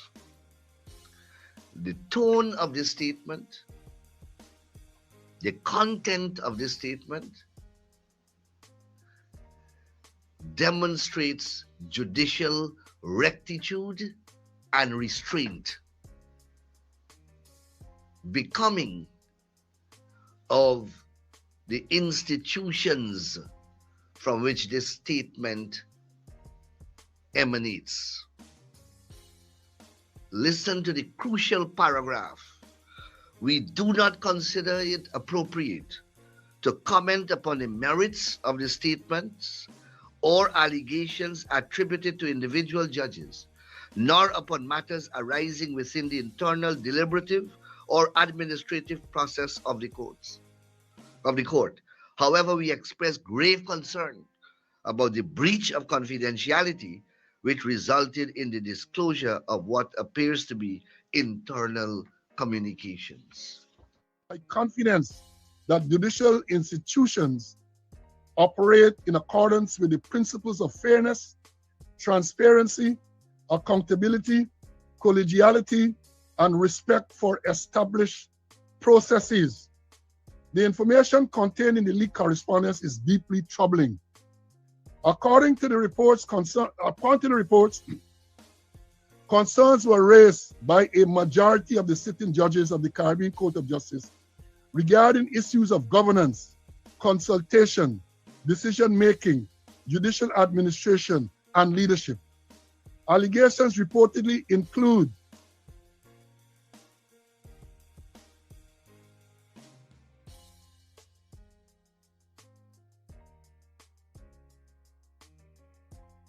Yeah, that's all. Yeah.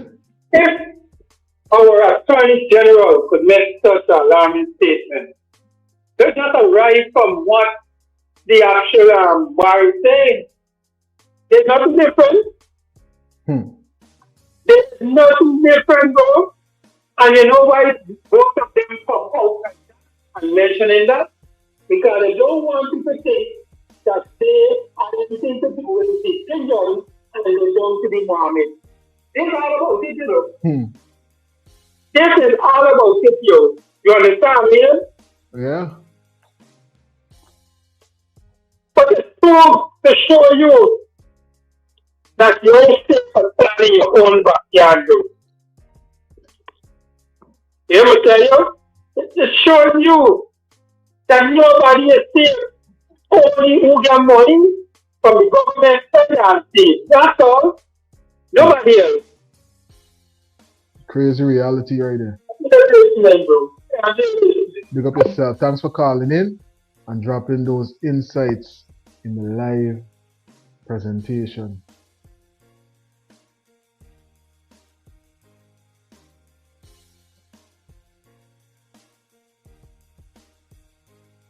No, like I said, I contact the Minister Subhikali and see if he could come himself or he send somebody or talk to Minister Ashley Singh or Minister Jacob, Minister Edghill, somebody who got better deal to explain about the Ghana Development Bank, how we could access the loans, what we need to be, how prepared it to be. Now, this was my concern all along with the development bank. My brother James Juan, I've said it before to you now, to the PPP, I've always been in support of this development bank because I feel the two brothers there and many other Guyanese should, operative word, should benefit from this bank. But listening to James Bond, listening to the member of parliament, James Bond, listen to one of the people who would have voted this bill into law. When he was asked about how do we get this loan, how do we access this money, James Bond is sitting there, member of parliament, honorable, my brother. You're still my friend. You would always be my brother. Honorable James Bond, who would have voted to make this bank law. The last sitting of parliament, they would have passed a bill allowing $40 billion to now be available for Guyana Development Bank, which could see each and every one of you benefiting from 0 to 3 million Guyanese dollars. Collateral free. What you need is a good idea. But the concern that I had is the bill was being tabled in a manner that will leave many Guyanese eventually, like you just heard, the ministers now, not just any minister, he just said maybe the finance minister.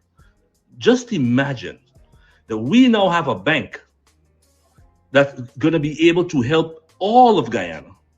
But it's almost like the only way you can get this loan is you got to wait to meet the CEO of the bank. Do you know why that is? Because when this bank was first tabled, I would have said it publicly. It's a brilliant idea, and I'll continue to support this bank. But this is why the procedures need to be published.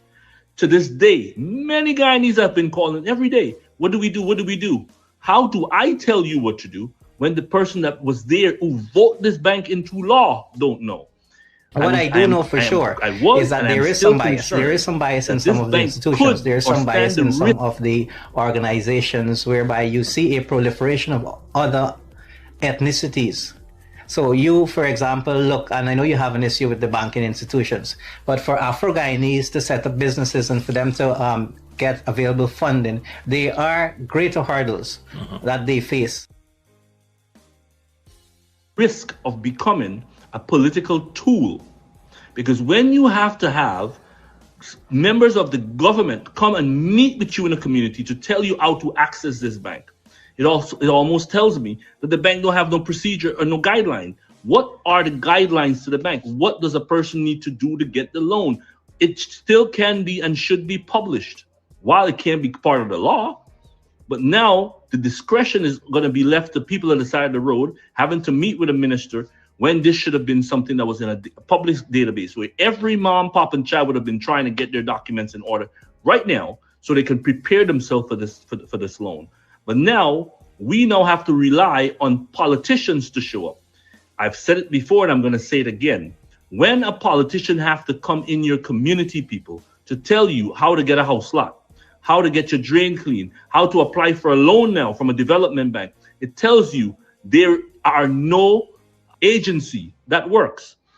Use your own common sense, people. You never have to meet the CEO of any one of the banks in this country, as in the boss, to get a loan. You go, you ask them where you gotta get, they tell you gotta put on 20%, you gotta do this, you gotta do this. What are the procedures to this bank? I'm not saying they wouldn't be, but why is it structured in such a way that James Bond is saying, again, sorry, my brother, honorable, wait for the minister to come here. He shouldn't be saying that, because you are now saying only the people of the sitting government can meet with citizens and tell them how to benefit from this bank. So you are now saying this bank is already politicized, because I would like to educate the Guyanese people. I have a platform, I have a voice. I want to encourage every Guyanese. I don't care if they're PPP, I don't care if they win. I want to make sure that every Guyanese in every region benefit from this bank. But how do I help them when the only people that seem to know how to access this loan are politicians, and we now have to wait for the politicians to come into your community to tell you? I demand that the government publish what are the requirements to access the loan in this bank. I'm still open. While it won't be a part of the law, I'm hoping that they publish it. Publish what community benefit. Publish the database. We want to be able to see from region 1 to region 10. We want to be able to make sure every mom, pop, and child benefit from this bank. This bank. I'm telling you, what are the parameters? People, you could believe though, till now the information in public and they're all over the place, and persons would really want to know though. 3 million? It's crazy.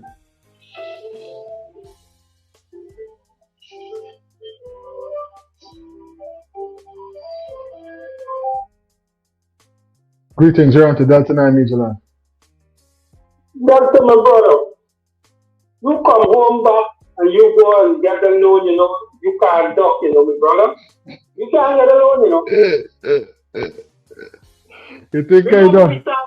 Yeah, I don't realize. Before, right? I don't realize the opportunity cost, buddy. Yeah, I don't realize what it is. Yeah, and this is what we did all the time.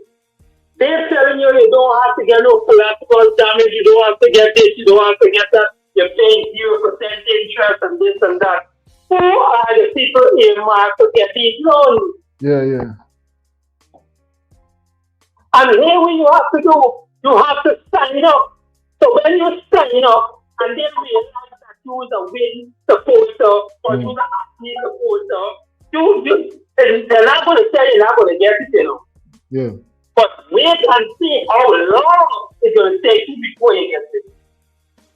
The problem is not just getting out there, so the problem is the wait and see. That's the problem. Earlier today, I posted a video, right?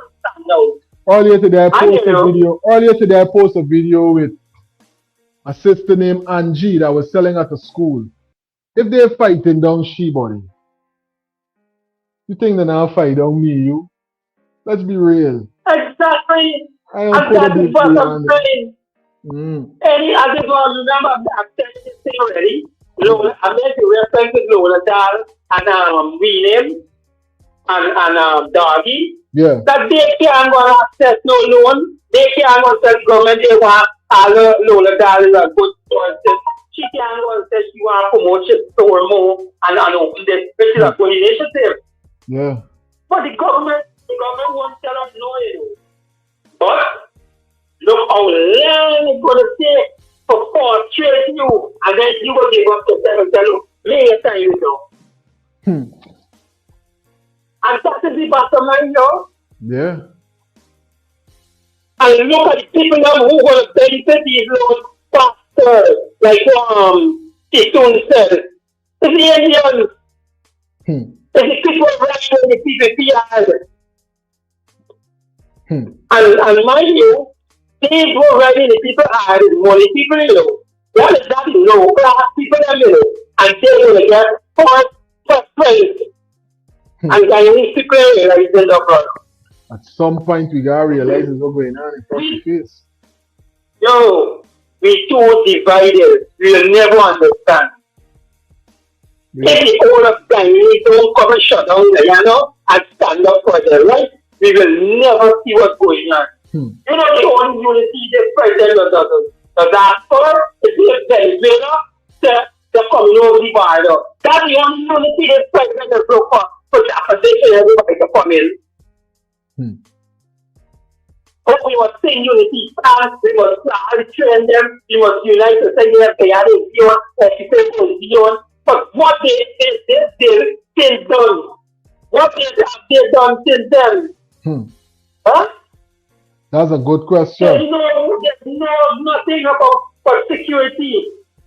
If something should happen in Region 1, what is the nearest exit point the citizen could exit to avoid this conflict? There's none, just like Barima. Notice we hear nothing about a lot of big changes coming in the safety and precautionary measures for persons traveling in the waterways. We hear nothing but a new dive team. We hear nothing but them recruiting and training people now. We hear nothing but new vessels coming in. None of that, you know?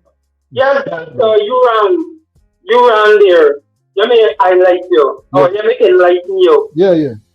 Remember the genius that the opposition leader said the captain and inspector was inaccurate. They didn't have safety precautions.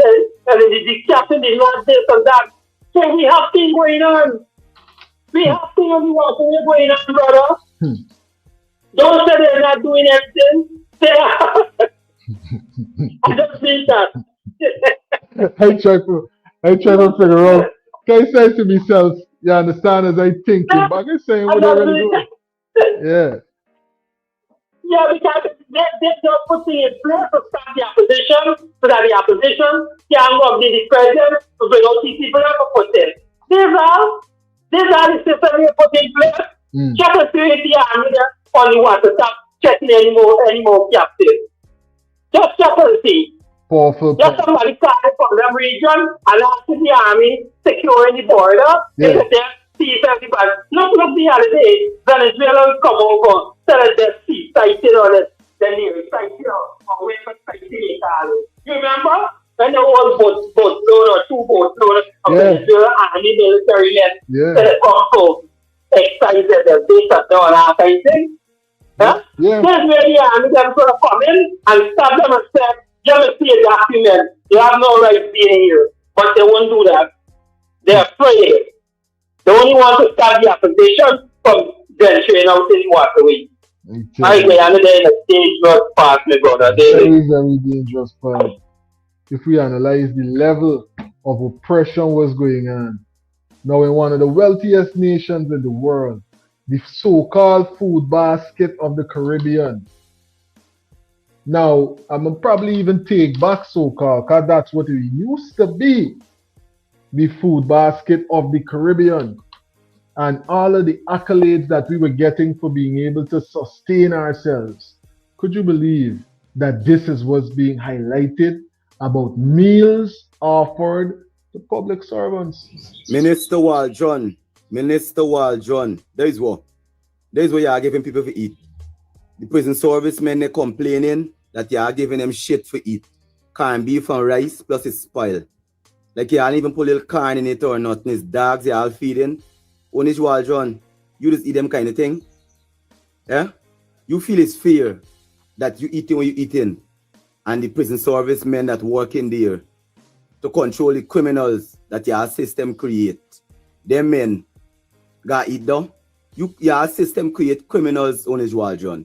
And them men got keep the criminals in prison. And that's why you again them. Them men should walk off the job and just let you open all the cell door that the prisoner go along the way. That is what people getting feed. You must know, because when I become the president of this country, I go in and check meals at certain place. Come on, I eat good. People can't eat anything. So if you I'm telling you, as we analyze the headlines and everything that's going on the ground in Guyana and around the globe, right? These are some more of the updates coming in from Colombia. Again, we want to say condolences to the families and loved ones. We're hearing now that there's more than 1,000 persons that tragically lost their lives in this situation right here. Terrible, terrible earthquake going on in Colombia. This is some of the most recent updates.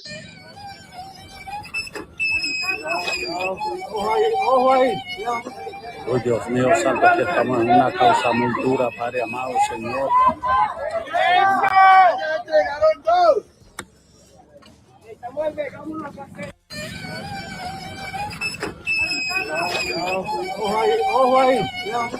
Oh Dios mío santo, que estamos en una causa muy dura, Padre amado Señor.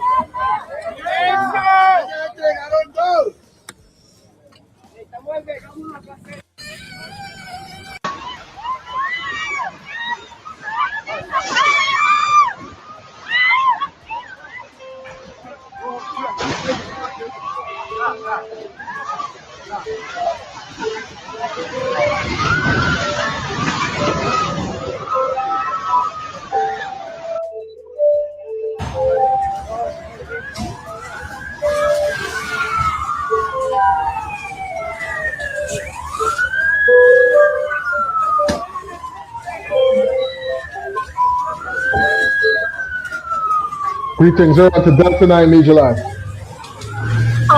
This money thing that with the bank always the person coming and get no paper, nothing to get that money, right?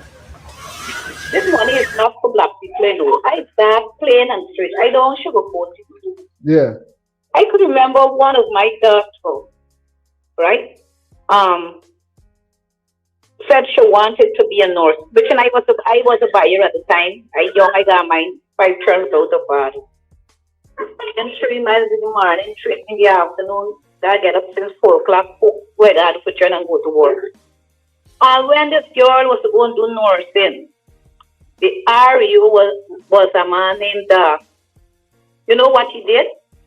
He said my daughter cannot go. He was a PPP man along with a black woman was the PO for the office. And once on my daughter, I had was to give a medic that anyway he died, could call his name, 5 pennies of gold. But and then the man started a story and said, if my daughter can't go, nobody can go because she has to go and do it. She come to me. I didn't go to the medic. My daughter was herself while I was at work. Yeah. And when this girl gets through and she did well at the nursing, she's still a nurse. But I'm just showing you how black people don't get a job or anything under this PPP money. You could use people for PPP or you are a PPP. Yeah. Now, 2017, all of my life I was a buyer cooking at Dutch Camp. 2017, when after was in power, I go to school and I stand up and said, I need a job, and the man give me a job. Simple job as cleaning the toilet. You have to put a profession so low to clean the toilet, clean the hospital. Adopted by the name of Kanai, an Indian man, tell me, man, Miss Mark, you want a job with a few passing you up and down, man, that on the ATV bike, you walking, going to walking, coming. That man stopped me and offered me a job. I said yes. Anyway, get his job. You know, 2020, when PPP go in power, an Indian man here do not, then Abdullah and this Kanai get transferred, we go away, and anyway, it go on like that. A black woman come there as a RHO Dr. Court. You know what she told me? Dr. Frank Anthony and Michael Tobias says, this Minister Frank Anthony, Minister of Health, that if no APN supporters and supposed to work at the hospital, 3 of us, this woman started to comment because the 3 of us maintain we are APNU, right? Wow. She set up a woman, said the woman thief drugs, whereby she was lying on that woman. She said, saying thief diesel because he was a mortician. Only thing she didn't thief it was a dead. And she come to me. But when she come to me, I handle she. So till I want to she with the laptop, I take her with both of shit in the office. You know what she told me? Frank and told her not to let no AP and you supposed to work. It's not she. So I told her that the same thing we used to lash the black dog. Yeah. It is used to beat the white dog. Yeah. What goes wrong comes wrong. You understand? So the problem being mentioned. Patient. And the hospital they go on a flight. You know what this woman has tell people? Michael Govaya and them does not send a minute back. For that patient, recently 2 days a man met an accident with an AT device. Yeah. You know they must send that plane for that man. They must send for no minute back. That man died. Wow. And presently in the mortuary. Presently now in the mortuary. When I talk, I start on facts. That's real. That's real victimization. Child. Go to the hospital bleeding through the child into the mouth. You know the sense they cannot get the plane. Mohammed, that same husband Mohammed sent a plane for that child and the child still died when the child met the George Hospital. Get me straight, husband Mohammed doing a good job, but me personally, I cannot vote for him. Right? But I'm just showing you these PPP people wicked. If I sit on here to tell you about PPP, you wouldn't even want to call the name. You wouldn't want to say PPP about these people do people a lot of things, especially in the interland, you know. Don't feel we in the interland going through anything nice with the PPP.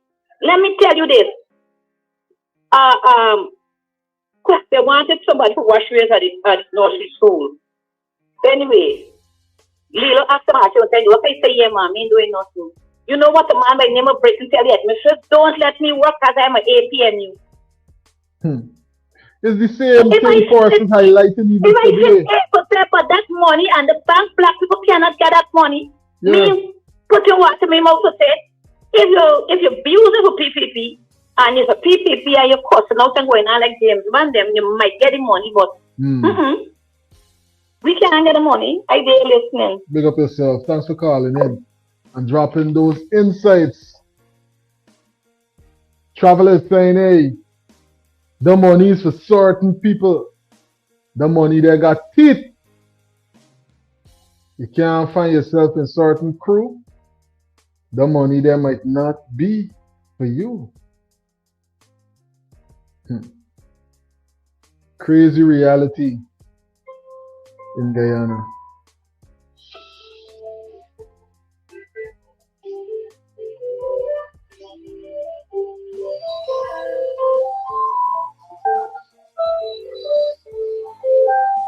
Greetings, you're on to Delta9 Media Line. Yeah, Delta. How much gold did PPP win by? I'm not sure. You're not sure? If I remember, my brother, they get 200 and something. Mohammed gets 109 or 104. Abnu gets 6,000. And it go down. Why you saying me sure? Because, you know, there's still a lot of questions about that tally. There's still a lot of questions about certain boxes. There's all kind of discrepancies. I know why I'm really sorry. I don't want to give a count because this idea I want to hear about. Yeah. Now, if 104 or 109 plus 90 something or 70 something, so something around that. If you put those two supports together, and all of the people now will be accepted now from the PPP, and that's what I'm saying. We divided, we not united. Their voice will be heard, and that's what I'm saying. That is when the protest matters. There's when you talk about protest. When it's all of who being accepted, come on the street and shut down the country. So you get 200 plus people on the street, and then they're here, like the international arena going to step in. Because you know why? The flights them can't go out. The people can't use our go road for going anywhere because we shut it down and made it bridge them. And there's those people that continue doing those. But we can't go nowhere, you know. We cannot go anywhere, bro. Look at the countries and then people come out to protest them because it's the way they turn everybody and tell, don't accept the team back. If the team back, allow people to survive. But we, bro, we don't dare too little. But it's we just run and pulling, we say like dogs. You know, dogs is pulling the tail. That's what we don't do, bro. Nah. I'm not saying that they're coming out to be violent, although the people are showing their people them, and them people them that be disturbance. Yes. But we are saying we have to be vigilant. Yes. When we step out. And once we notice, we notice these people, we got put some trash in there and hand them over to the police, and then that's a part of us. We're not condoning violence. We're not calling up no state resource. We're not destroying our country. But we want our bodies to be heard. And 200,000 plus people could come out and demand that, bro. But unless we see that, they are in no way. If you continue doing what I feel like doing, and you take it from me, bro. I've been listening. Powerful point. Do something or else something is definitely going to end up doing you. Is the government dragging its feet on raising the MV Barima after 25 plus days? 75% is saying, yeah, let the opposition do it. 25% is saying no. Complex salvages take time. Greetings, you're on to Delta9 Media Live. Bless up to you and your family. Good night. Good night. Just Get up yourself, I was doing my radio show. Thanks for tuning in. Oh, yeah? Yeah, man. You gotta send my link. Yeah? You gotta send, oh yeah, you were live, so the live gone it on TikTok. Yeah, I do live on TikTok and on Together Radio on the internet. You gotta send my link so I could follow you on TikTok. Cause I know the live gone as soon as you come down. Yeah. Yeah, I do that. Yeah, bro. I'm looking at I ain't catch everything, but this thing is with yes and no. But like we say, they ain't raising the thing. They're waiting for the thing to deteriorate. Wait time when they try to pull it up, they're gonna lose apart. All the evidence is also have to destroy what it has to destroy. If the boat for come up might be till year, you know, we just start missing our seat. You see? Yeah. Because it has nothing to do with their family, not with them. It has to do with them. But whatever down there in the boat has to do with them, except the people them. You see? And this is where these guys putting a stain pun guy. You get a chance to see the revelations that Mr. Chase would have presented, where you see the actual documentation that the persons were reporting about the boat with actual stamp and date and all of them things on it. Yeah, you know, we gonna see all the stuff, but in their face that don't exist. They gonna tell you don't exist. And that's the problem we got. Well, persons posting it is all over. It's all over right now. The vessel in New York since last Saturday. It don't come up already, my youth. Yeah. Persons in wasting time. The man don't bring up that thing since Monday. Persons done in that wasting one time. by Monday morning, anything done up. Yeah, man. The man don't start investigate and see what was the problem. Yeah. You see? 50 feet, you know. 50 feet we can't do the from. 50 feet. Here how they look stupid, right? They say they can't bring up the vessel now. But mommy said, if y'all can't bring it up, so let you do it. They ain't answer the answer now, you know. I'm telling you. They call the vessel gonna lose up. Lose up weight. There is sponge cake, there is bread and water, That when you want to get it, so what it was doing on this ocean with all them people and saying it. So these guys just see they're talking to dummies, uneducated fools. Playing around with person's intelligence. Bro, the need of rising in that country, you know. People keep highlighting the similar sentiment. You see the police them when they're done with the civilian and they tell them now they got to deal with their mother and their father, their brother and their sister, their wife and their kids. Let me see what they're gonna do. Hey there, listening. Big up yourself, Al. Thanks for calling in. Anytime. Frequent travelers calling in, sharing their views. As we analyze the poll question, 75% is saying, yeah, let the opposition do it.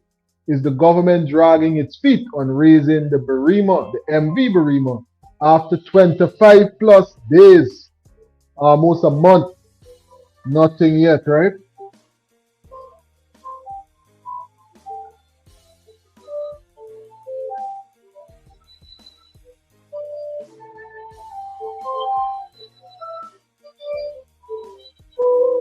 Greetings, Uncle Eiffel. Thanks for being a part of the life.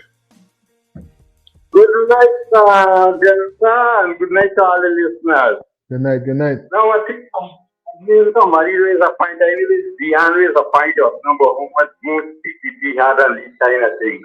Yeah. But I want to make it clear to everybody.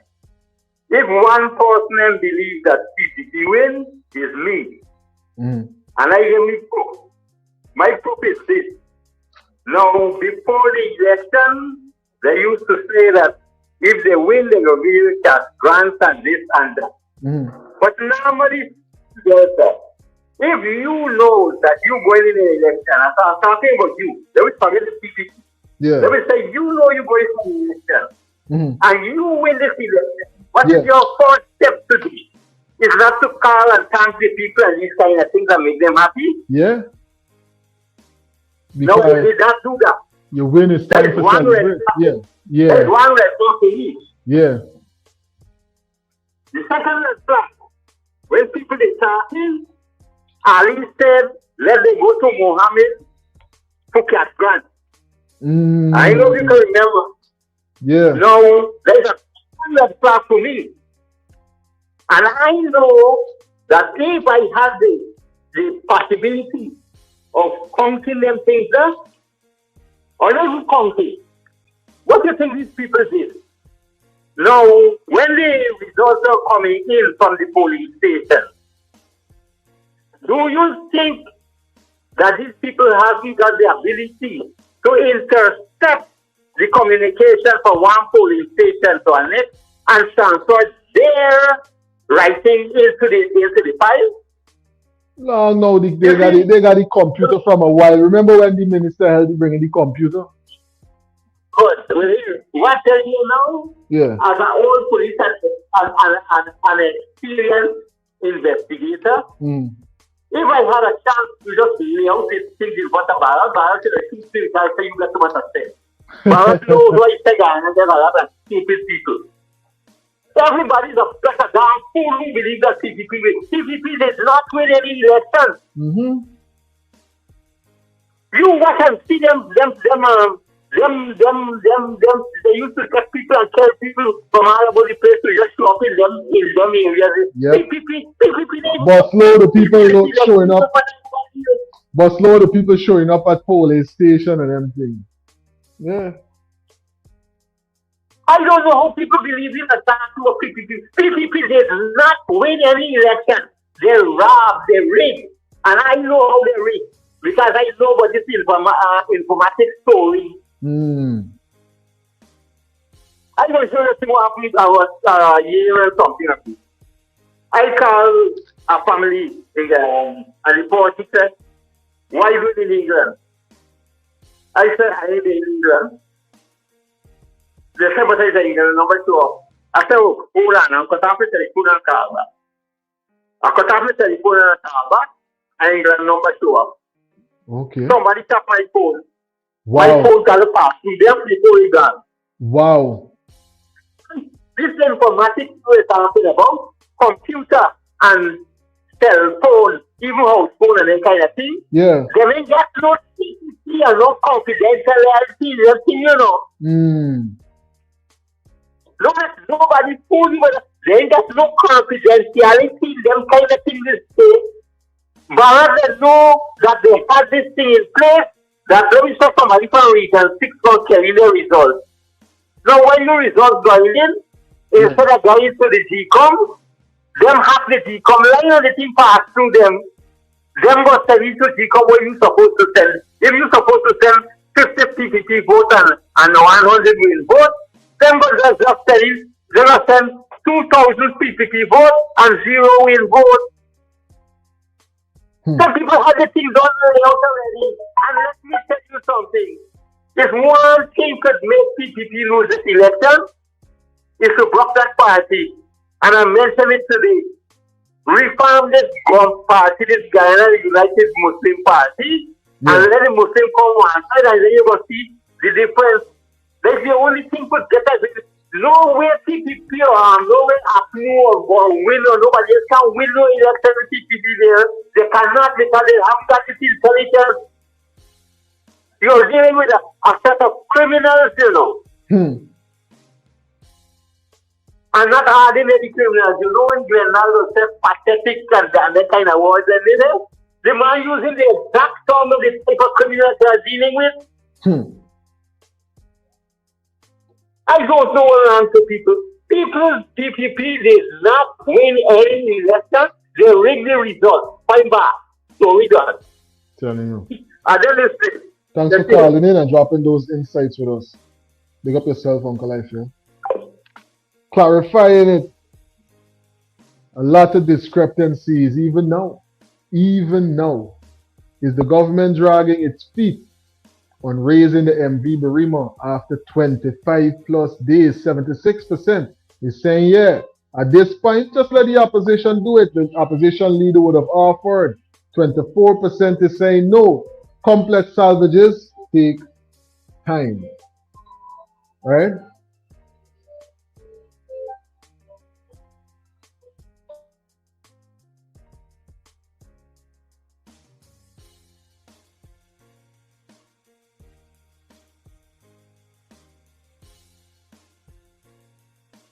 Big up to all of those that are still live with us right now. If you haven't already, ladies and gentlemen, it don't cost you nothing, you know. Hit the thumbs up button, man.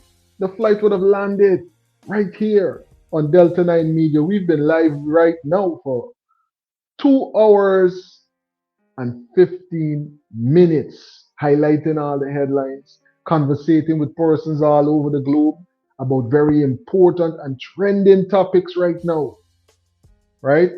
Connecting the dots with what's going on with this CCJ story, and we still get more details to update one another with. You know, there's still a number of headlines that we didn't touch on as yet. Yeah, we gotta analyze this letter, but the way that this handwriting looking, some things I could make out and some things I can't, but I could clearly see where it says one of the generators went out and a whole lot of other things. And a lot more updates for us to definitely update one another with, because there's even a development going on that the leader of the opposition was highlighting. There's a number of other things for us to touch bases on. Thanks for being a part of this live though, and for making sure that you are subscribed. It don't cost you nothing for subscribe, you know, but it can keep you connected with everything that's trending in Guyana and in the diaspora. Plus, look this. If you're looking for a convenient way, right, to support independent media, to support Delta9 Media, then please and thank you, consider becoming a channel member, right? And support the thing, man. Support everything that we have going on right here, so that Delta9 Media could continue to always be independent. So they can't tell we and show we and make we cover anything in no particular way that we would not want to, because We are sponsored by you, the people, and we present for you, the people. Thanks for tuning into this live presentation. We will be live again at 8 a.m. in the morning, where we will touch bases on the headlines early part of the day and analyze in a real way with right thinking persons around the globe. Thanks for being a part of this international digital community. The flight has landed. Look out for the uploaded videos that we're going to put up on the channel, the pre-recorded. And we'll be live at 8 in the morning. One love. I'll catch you in the next one. Big up to all the moderators, all the frequent travelers, everybody in the chat right now that made this live presentation what it is. PA, Bantu King, Rugranat, every single person. There's so many persons in the chat. Cheryl, big up yourself.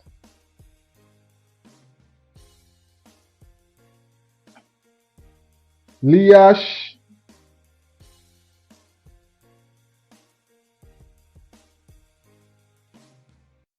So many persons. Every person that dropped through.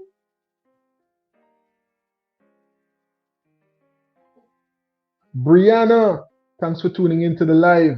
A lot of new travelers with us, a lot of frequent travelers with us, right? Thanks for making this live presentation what it is. Linden, everybody that tuned in, everybody that dropped commentary. Ras Levi, Bobby, all the frequent travelers, man. Big up yourself. One love.